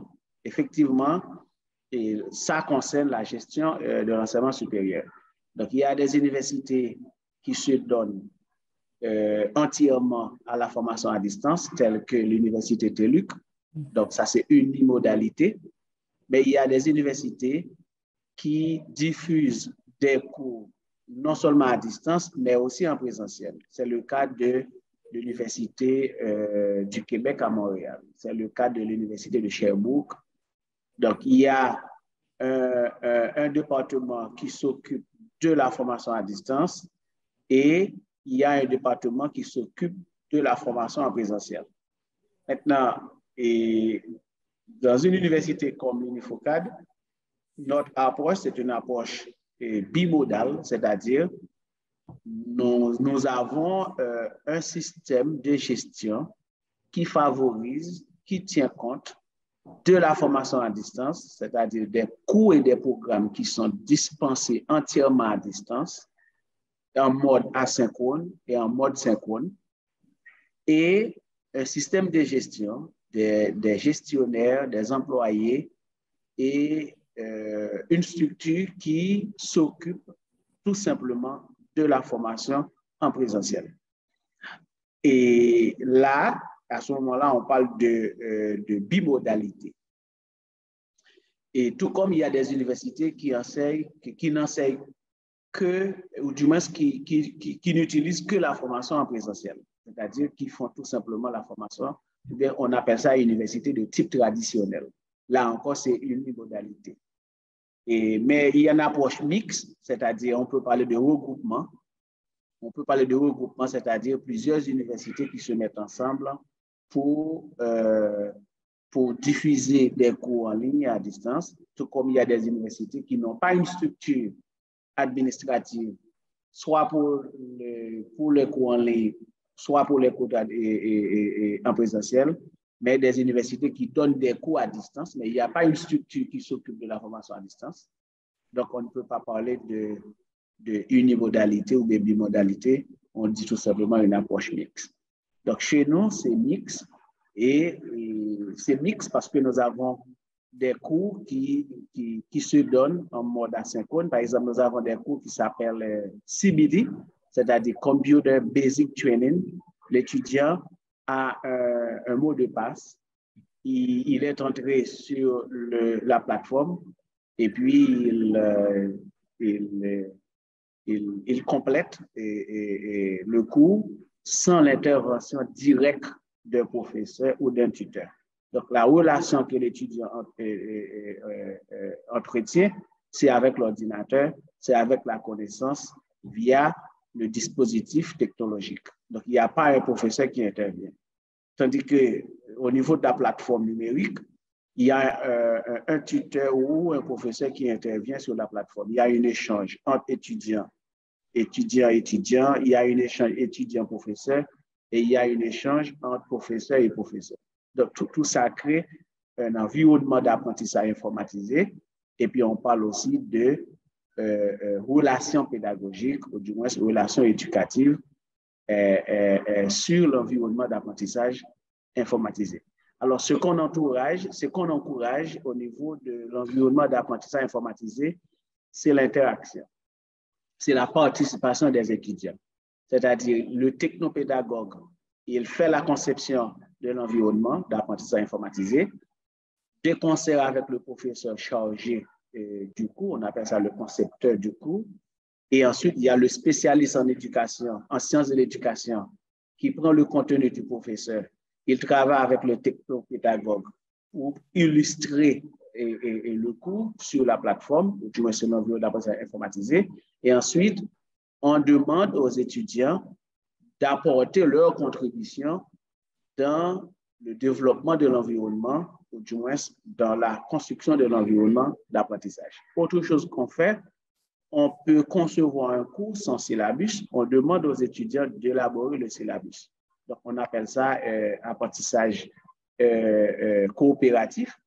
Ça, c'est un projet, c'est-à-dire les étudiants élaborent le plan du cours avec le professeur. Les étudiants collaborent justement pour élaborer le syllabus. Les mêmes étudiants vont à la recherche du contenu justement pour concevoir le cours. Donc, c'est un environnement d'apprentissage informatisé qui est conçu et qui est développé et élaboré avec les étudiants. On appelle ça co-construction de connaissances en formation à distance. Bon, c'est très intéressant tout ça. Rista, une réaction? OK.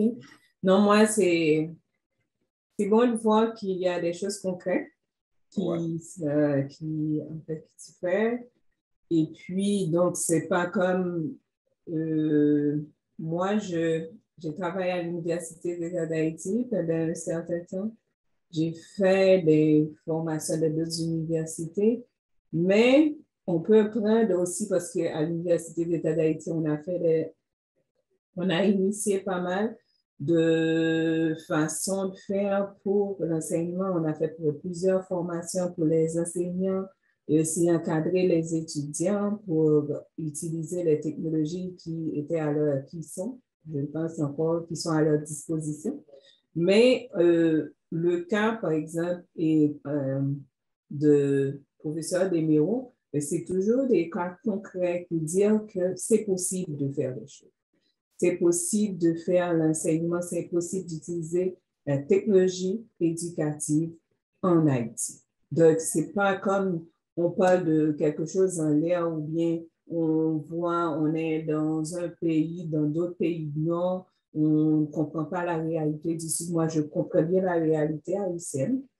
Et donc, pour l'avoir vécu en tant qu'étudiant, pour l'avoir vécu en tant que professionnel en technopédagogie, donc, je connais un peu la réalité. C'est vrai, peut-être que ma réalité est un peu différente des autres, mon parcours aussi, mais C'est dire que j'ai une connaissance du terrain en Haïti, mais voir, moi, je le dis et je le redis encore, je le dirai toujours que c'est possible de bien utiliser les technologies pour faire de l'enseignement en Haïti. C'est vrai, aujourd'hui, on est resté dans le cadre de l'enseignement cadre universitaire, mais on pourrait vraiment parler toute la journée des bonnes utilisations qu'on fait des technologies.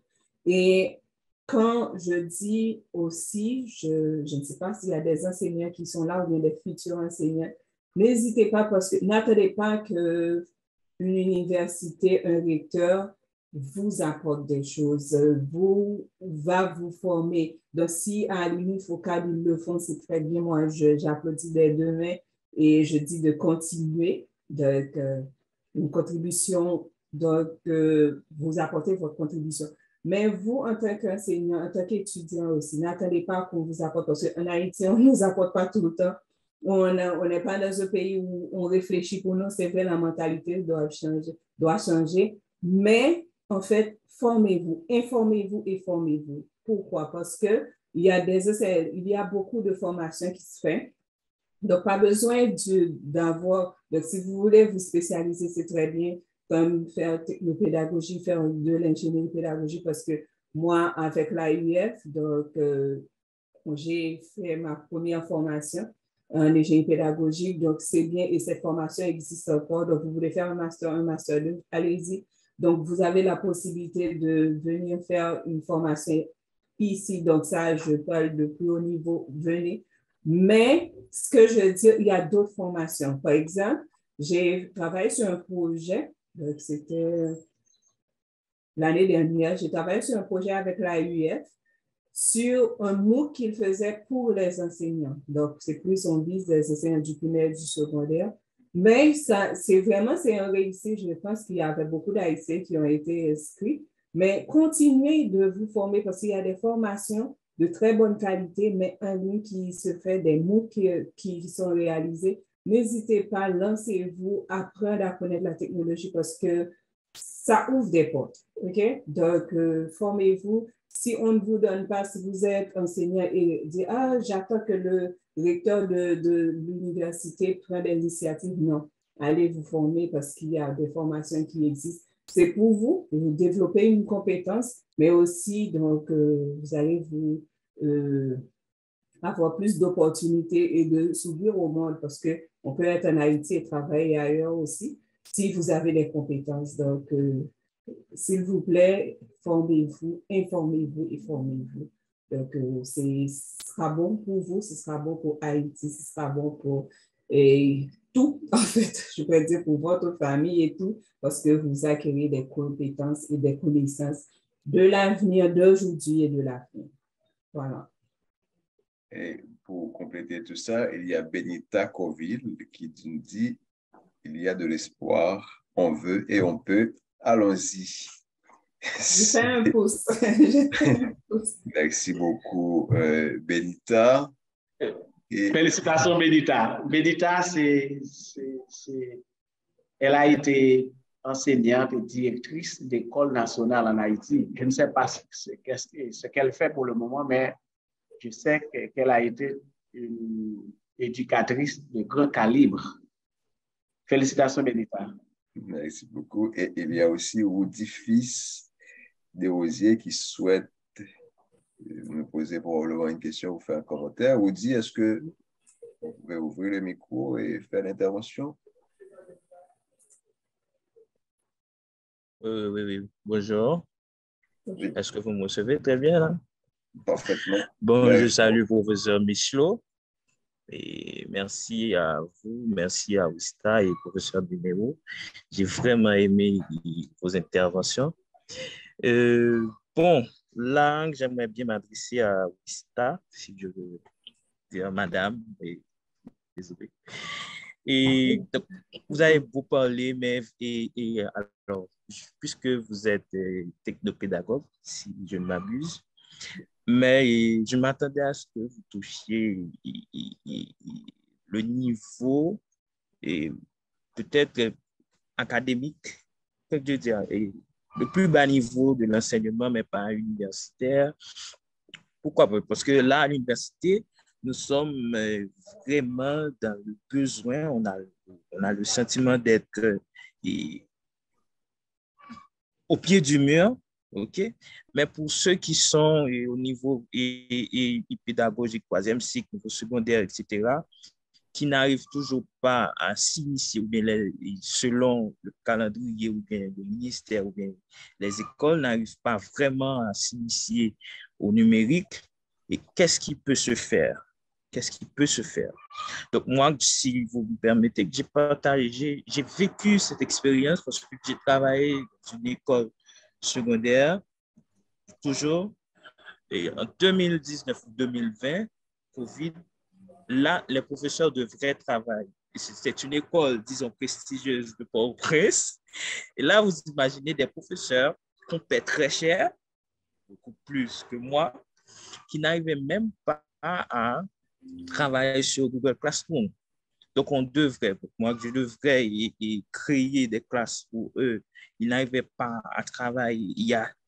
Ils avaient voulu préférer travailler sur WhatsApp, mais c'était vraiment difficile, l'expérience. Et on dit, bon, mon Dieu, là, on est au 21e siècle, des professeurs de ce genre, des professeurs dès qu'on cite leur nom à Port-au-Prince, on dit, bon, oui, c'est un tel, mais qui n'est pas connecté, qui n'est pas branché numérique. Mais qu'est-ce qu'on peut faire vraiment à ce niveau? Parce que là, ce sont 16 enfants qui vont arriver à l'université dans 5, 6, 7 ans. OK? Donc là, si on doit toucher le problème, ça doit être à ce niveau-là, dans un premier temps. Et Wista, excuse-moi, je suis branché. Et côté socialisation du numérique, s'il vous plaît. Okay. Merci et je crois avoir été assez clair. Merci à vous. Je vous attends. Merci beaucoup. En attendant de répondre, Wista, il y a Mme Benita Clairville qui a répondu et dit que je porte encore mon cœur. Je porte encore dans mon cœur l'éducation des enfants de mon cher Haïti. Apporter la nouveauté, être au pas avec le monde. Donc, c'est une mise à jour de Mme Clairville. Merci beaucoup, Mme Coville, d'être là avec nous. Et oui, Wista. Merci. Je crois que c'est M. Desrosiers. Desrosiers. Ouais, merci beaucoup pour vos questions. Et si je n'ai pas touché le côté, par exemple, sur le point scolaire, donc de parler de l'école primaire et secondaire, donc c'est parce que le thème, c'est, je ne vais pas accuser Michelot, mais le thème, c'est opportunité du numérique pour la formation universitaire. Donc, je me suis en fait pliée, soumise à ce que voulait l'animateur.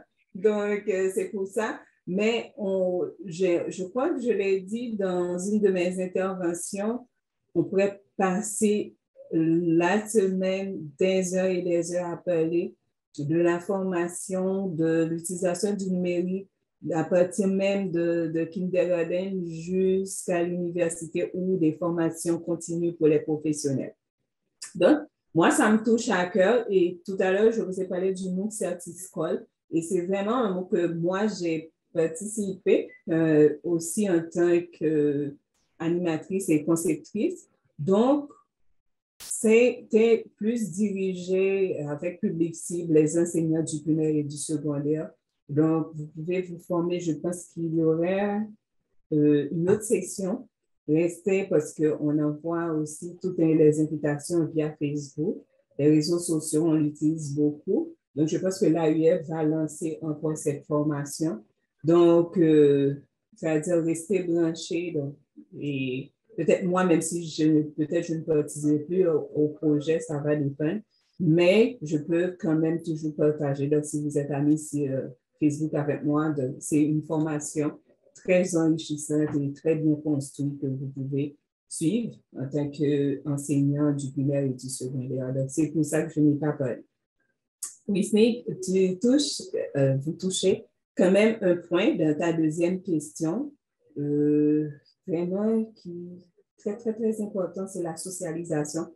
que moi, j'ai réfléchi, je disais, si j'allais faire un doctorat, je le ferais vraiment sur voir comment on peut plus socialiser, utiliser les technologies, quand on utilise les technologies pour socialiser. Parce que, comme je t'ai dit, comme je le dis, je ne sais pas si vous étiez là au début, donc j'ai parlé de ma première formation. Déjà, je voulais être psychologue, donc j'ai changé pour le travail social et après, je finis en communication sociale. C'est dire que le côté social, en fait, m'intéresse aussi. Et là, j'ai réfléchi vraiment à ce que je pouvais faire pour approfondir. Mais de mon vécu, des expériences que j'ai faites, il y a vraiment aujourd'hui beaucoup d'efforts qui est en train de faire, en fait, beaucoup d'efforts qu'ils sont en train de faire, de réfléchir pour créer le côté social. J'ai suivi des cours, par exemple, j'ai suivi des cours, par exemple, où on n'avait que des devoirs individuels. Et à la fin de la session, je ne connais personne. Dans le sens, je connais le nom, mais le côté social a pris un coup, comme quand on venait en classe, on va se côtoyer, quand même, il y a des affinités qui se créent. Par contre, j'ai suivi des cours où il y a beaucoup de travaux en cours. Même si on est resté à distance, mais ça a réduit beaucoup les distances. Et quand même, par exemple, à l'Université Laval, je prends des exemples concrets, j'ai quand même des contacts, des personnes que je reste assez proches, mais que c'était vraiment parce qu'on a fait pas mal de travail en cours. Donc, c'est dire que dans le scénario, ou bien ce qu'on veut mettre en place, il faut passer au côté social. Et par exemple, le professeur Demiro a parlé tout à l'heure de rencontres, des regroupements qui se font. Ça, c'est important pour socialiser, pour aider les gens à mieux socialiser parce que c'est vrai. Et on a parlé des défis, on a parlé des opportunités, mais il y a d'autres choses qui rentrent en ligne de compte aussi quand on fait de la formation à distance. Et c'est vrai, c'est un problème majeur, c'est de voir la socialisation. Et c'est pour ça, des fois, on trouve des décrochages. Là, je souligne d'autres choses, des études qui montrent, et on ne va pas entrer du tout, on n'a pas le temps déjà pour faire le débat sur le sujet, le côté social et aussi, donc, voir il y a des personnes, quand on est professionnel, on a déjà un parcours universitaire derrière nous, donc c'est pas trop important, mais pour quelqu'un qui vient du secondaire, et le côté social, vraiment, c'est important. C'est toujours important pour tout le monde, d'ailleurs. Mais vraiment, c'est une bonne question. Merci et j'espère que j'ai répondu à la question. Et là, je passe la main à Michelot. Je ne sais pas si je vous remercie déjà. Ouais, et, merci beaucoup. Donc, Wisnik, tu vas nous dire tout à l'heure un mot de la fin. Je rappelle que cette matinée, c'est le projet du Forum Étudier Réussi avec l'appui de l'IFOCA de Global Communication. Il y a une question encore de Woody qui nous dit, s'il vous plaît, comment est-ce que je peux contacter le NIFOCAD? Hein? Bon, vous allez va nous en parler. Comment on peut contacter l'UNIFOCAD? C'est la question de Woody. Et puis, Wisnik qui nous dit que c'est très enrichissant. Toutes mes félicitations aux intervenants.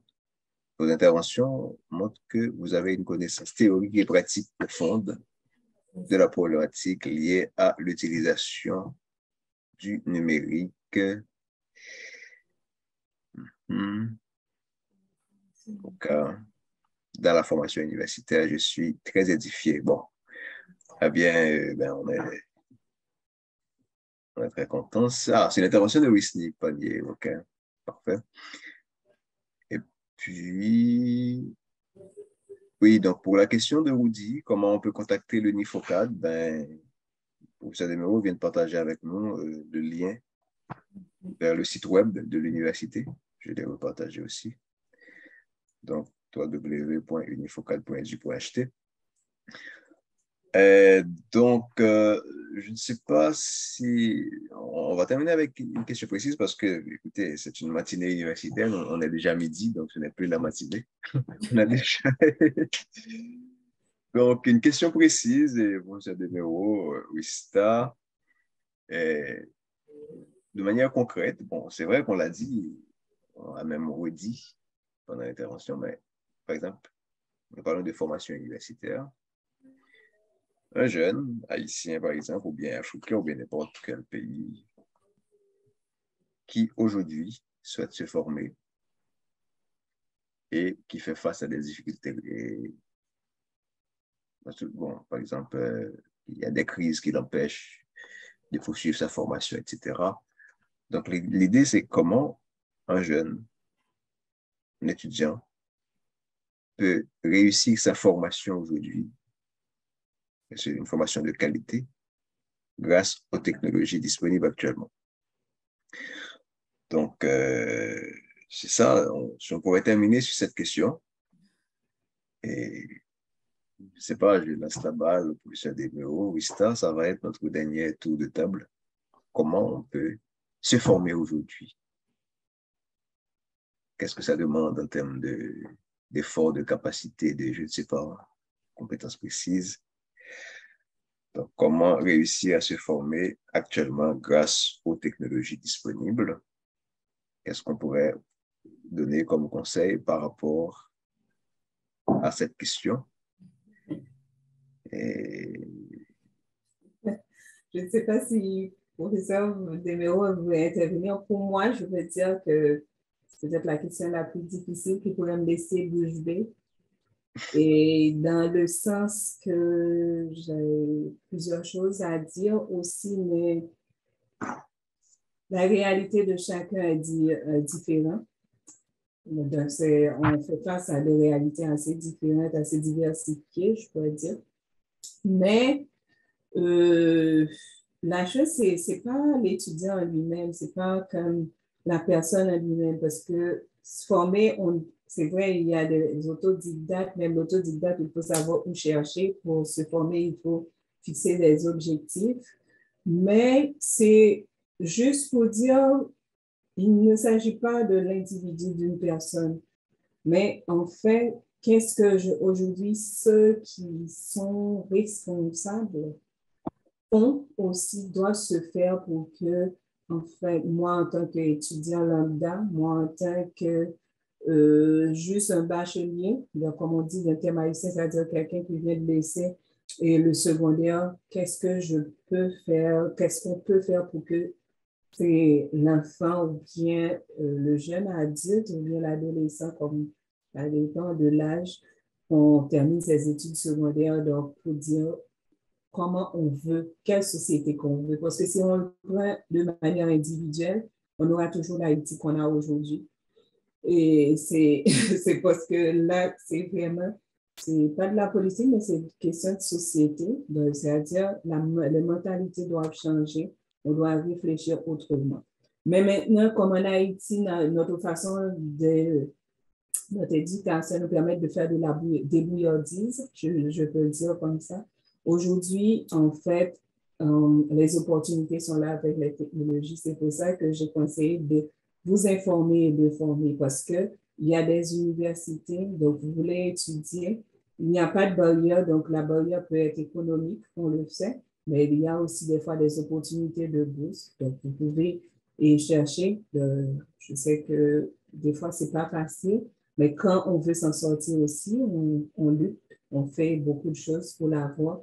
Et donc, il faut quand même vous informer, chercher, ne restez pas, n'attendez pas qu'on vous apporte, on n'a rien, on nous apporte rien sur un plat d'argent, donc il faut chercher. Et je dis, il y a des formations aussi, commencez à vous informer, il y a des formations qui existent, des MOOC, moi je trouve, et c'est sur les MOOC, c'est des cours massifs, mais ça aide aussi à avoir des enseignements de qualité, des informations de qualité. Vous pouvez le faire. Ça demande aussi l'autodiscipline, ça demande l'autonomie et il faut vous discipliner pour faire une formation totalement à distance, même pour une formation hybride. Donc, il faut avoir de la discipline, il faut avoir de la motivation. Mais c'est vraiment une question que je pourrais encore passer beaucoup de temps là-dessus parce qu'il n'y a pas que ça, il n'y a pas que l'individu, tu vois. Et après, quand vous êtes dans un cours, parce que je sais, Aujourd'hui, on a des sessions qui ne sont pas des sessions. Et dans certaines universités en Haïti, dans le sens que, on ne sait pas si c'est 2 mois, si c'est 3 mois, si c'est 1 mois, et que ça va durer. Donc, n'hésitez pas, les choses sont sur Internet aussi.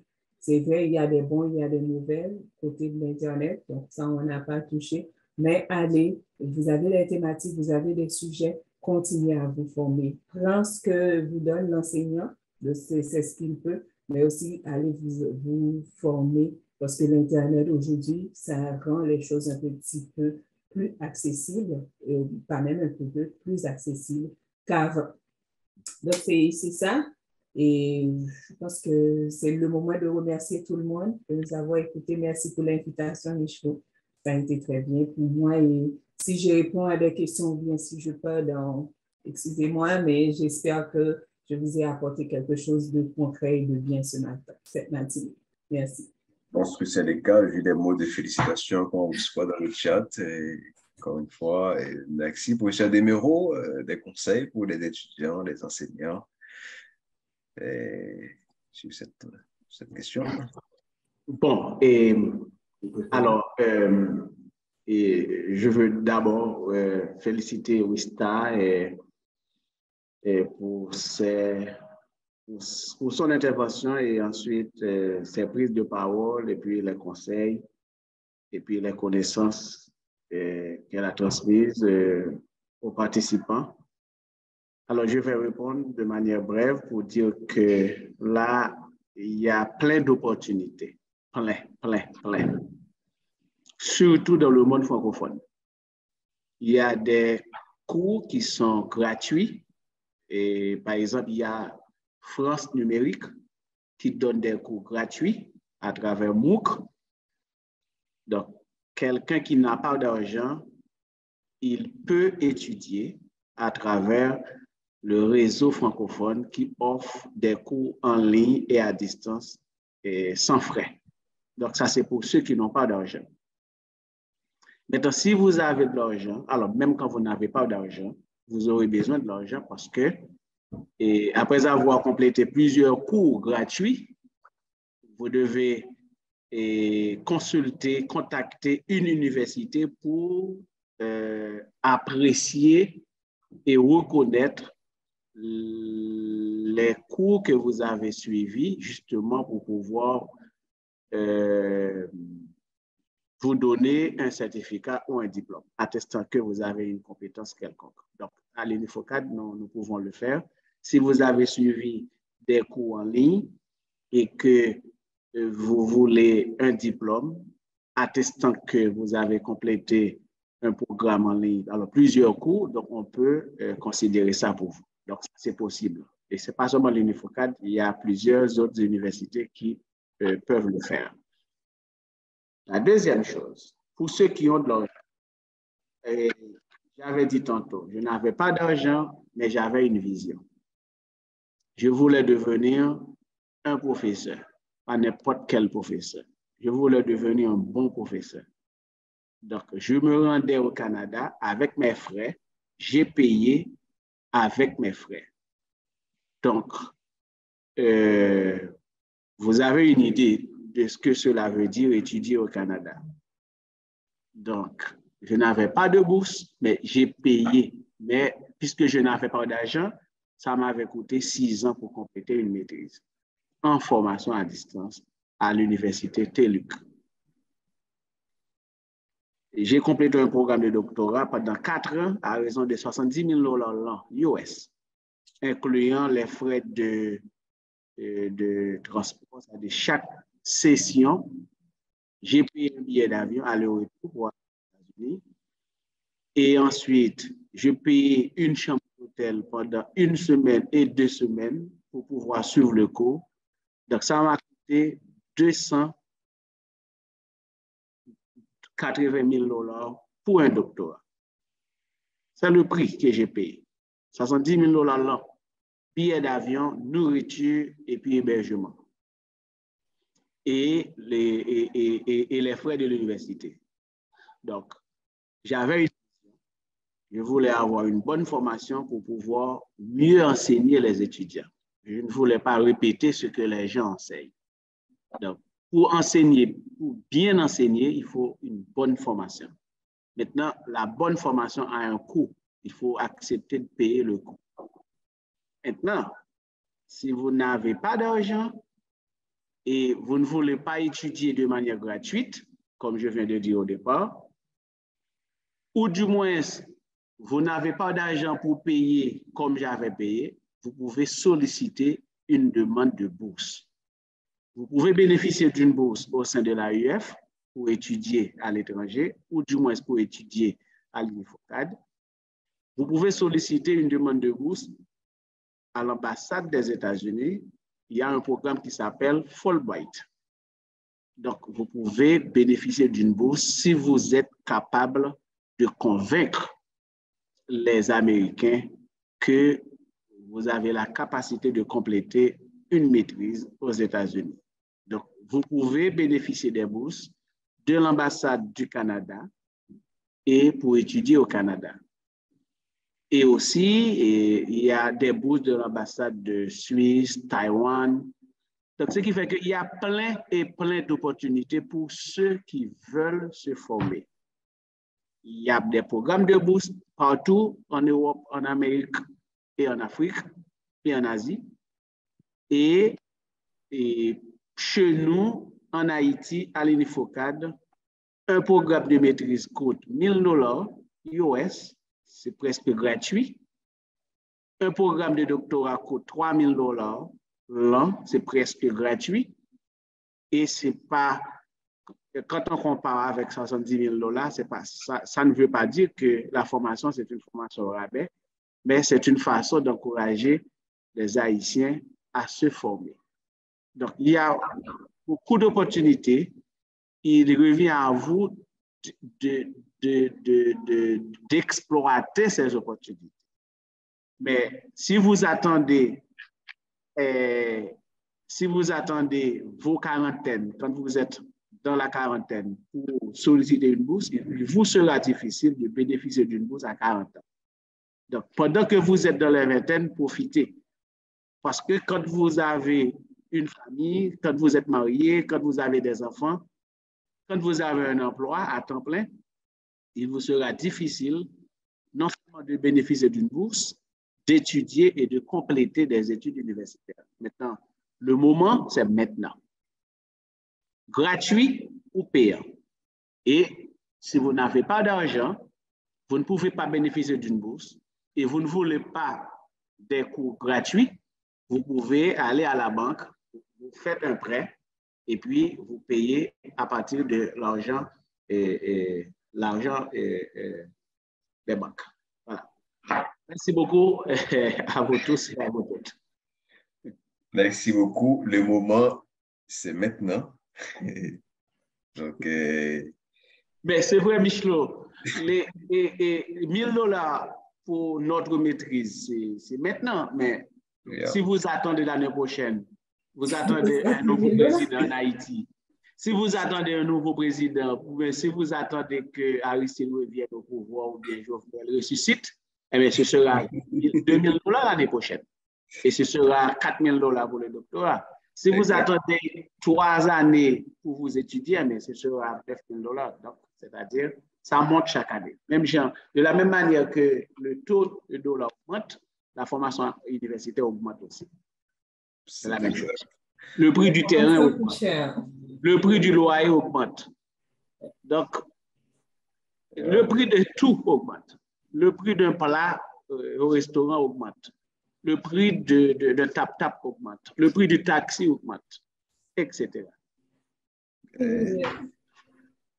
Parfait. Ben, écoutez, il y a beaucoup de choses à dire et cette discussion, cet échange ne s'arrête pas. Il y a beaucoup d'autres points qu'on aurait dû aborder, mais il faut rester dans la matinée.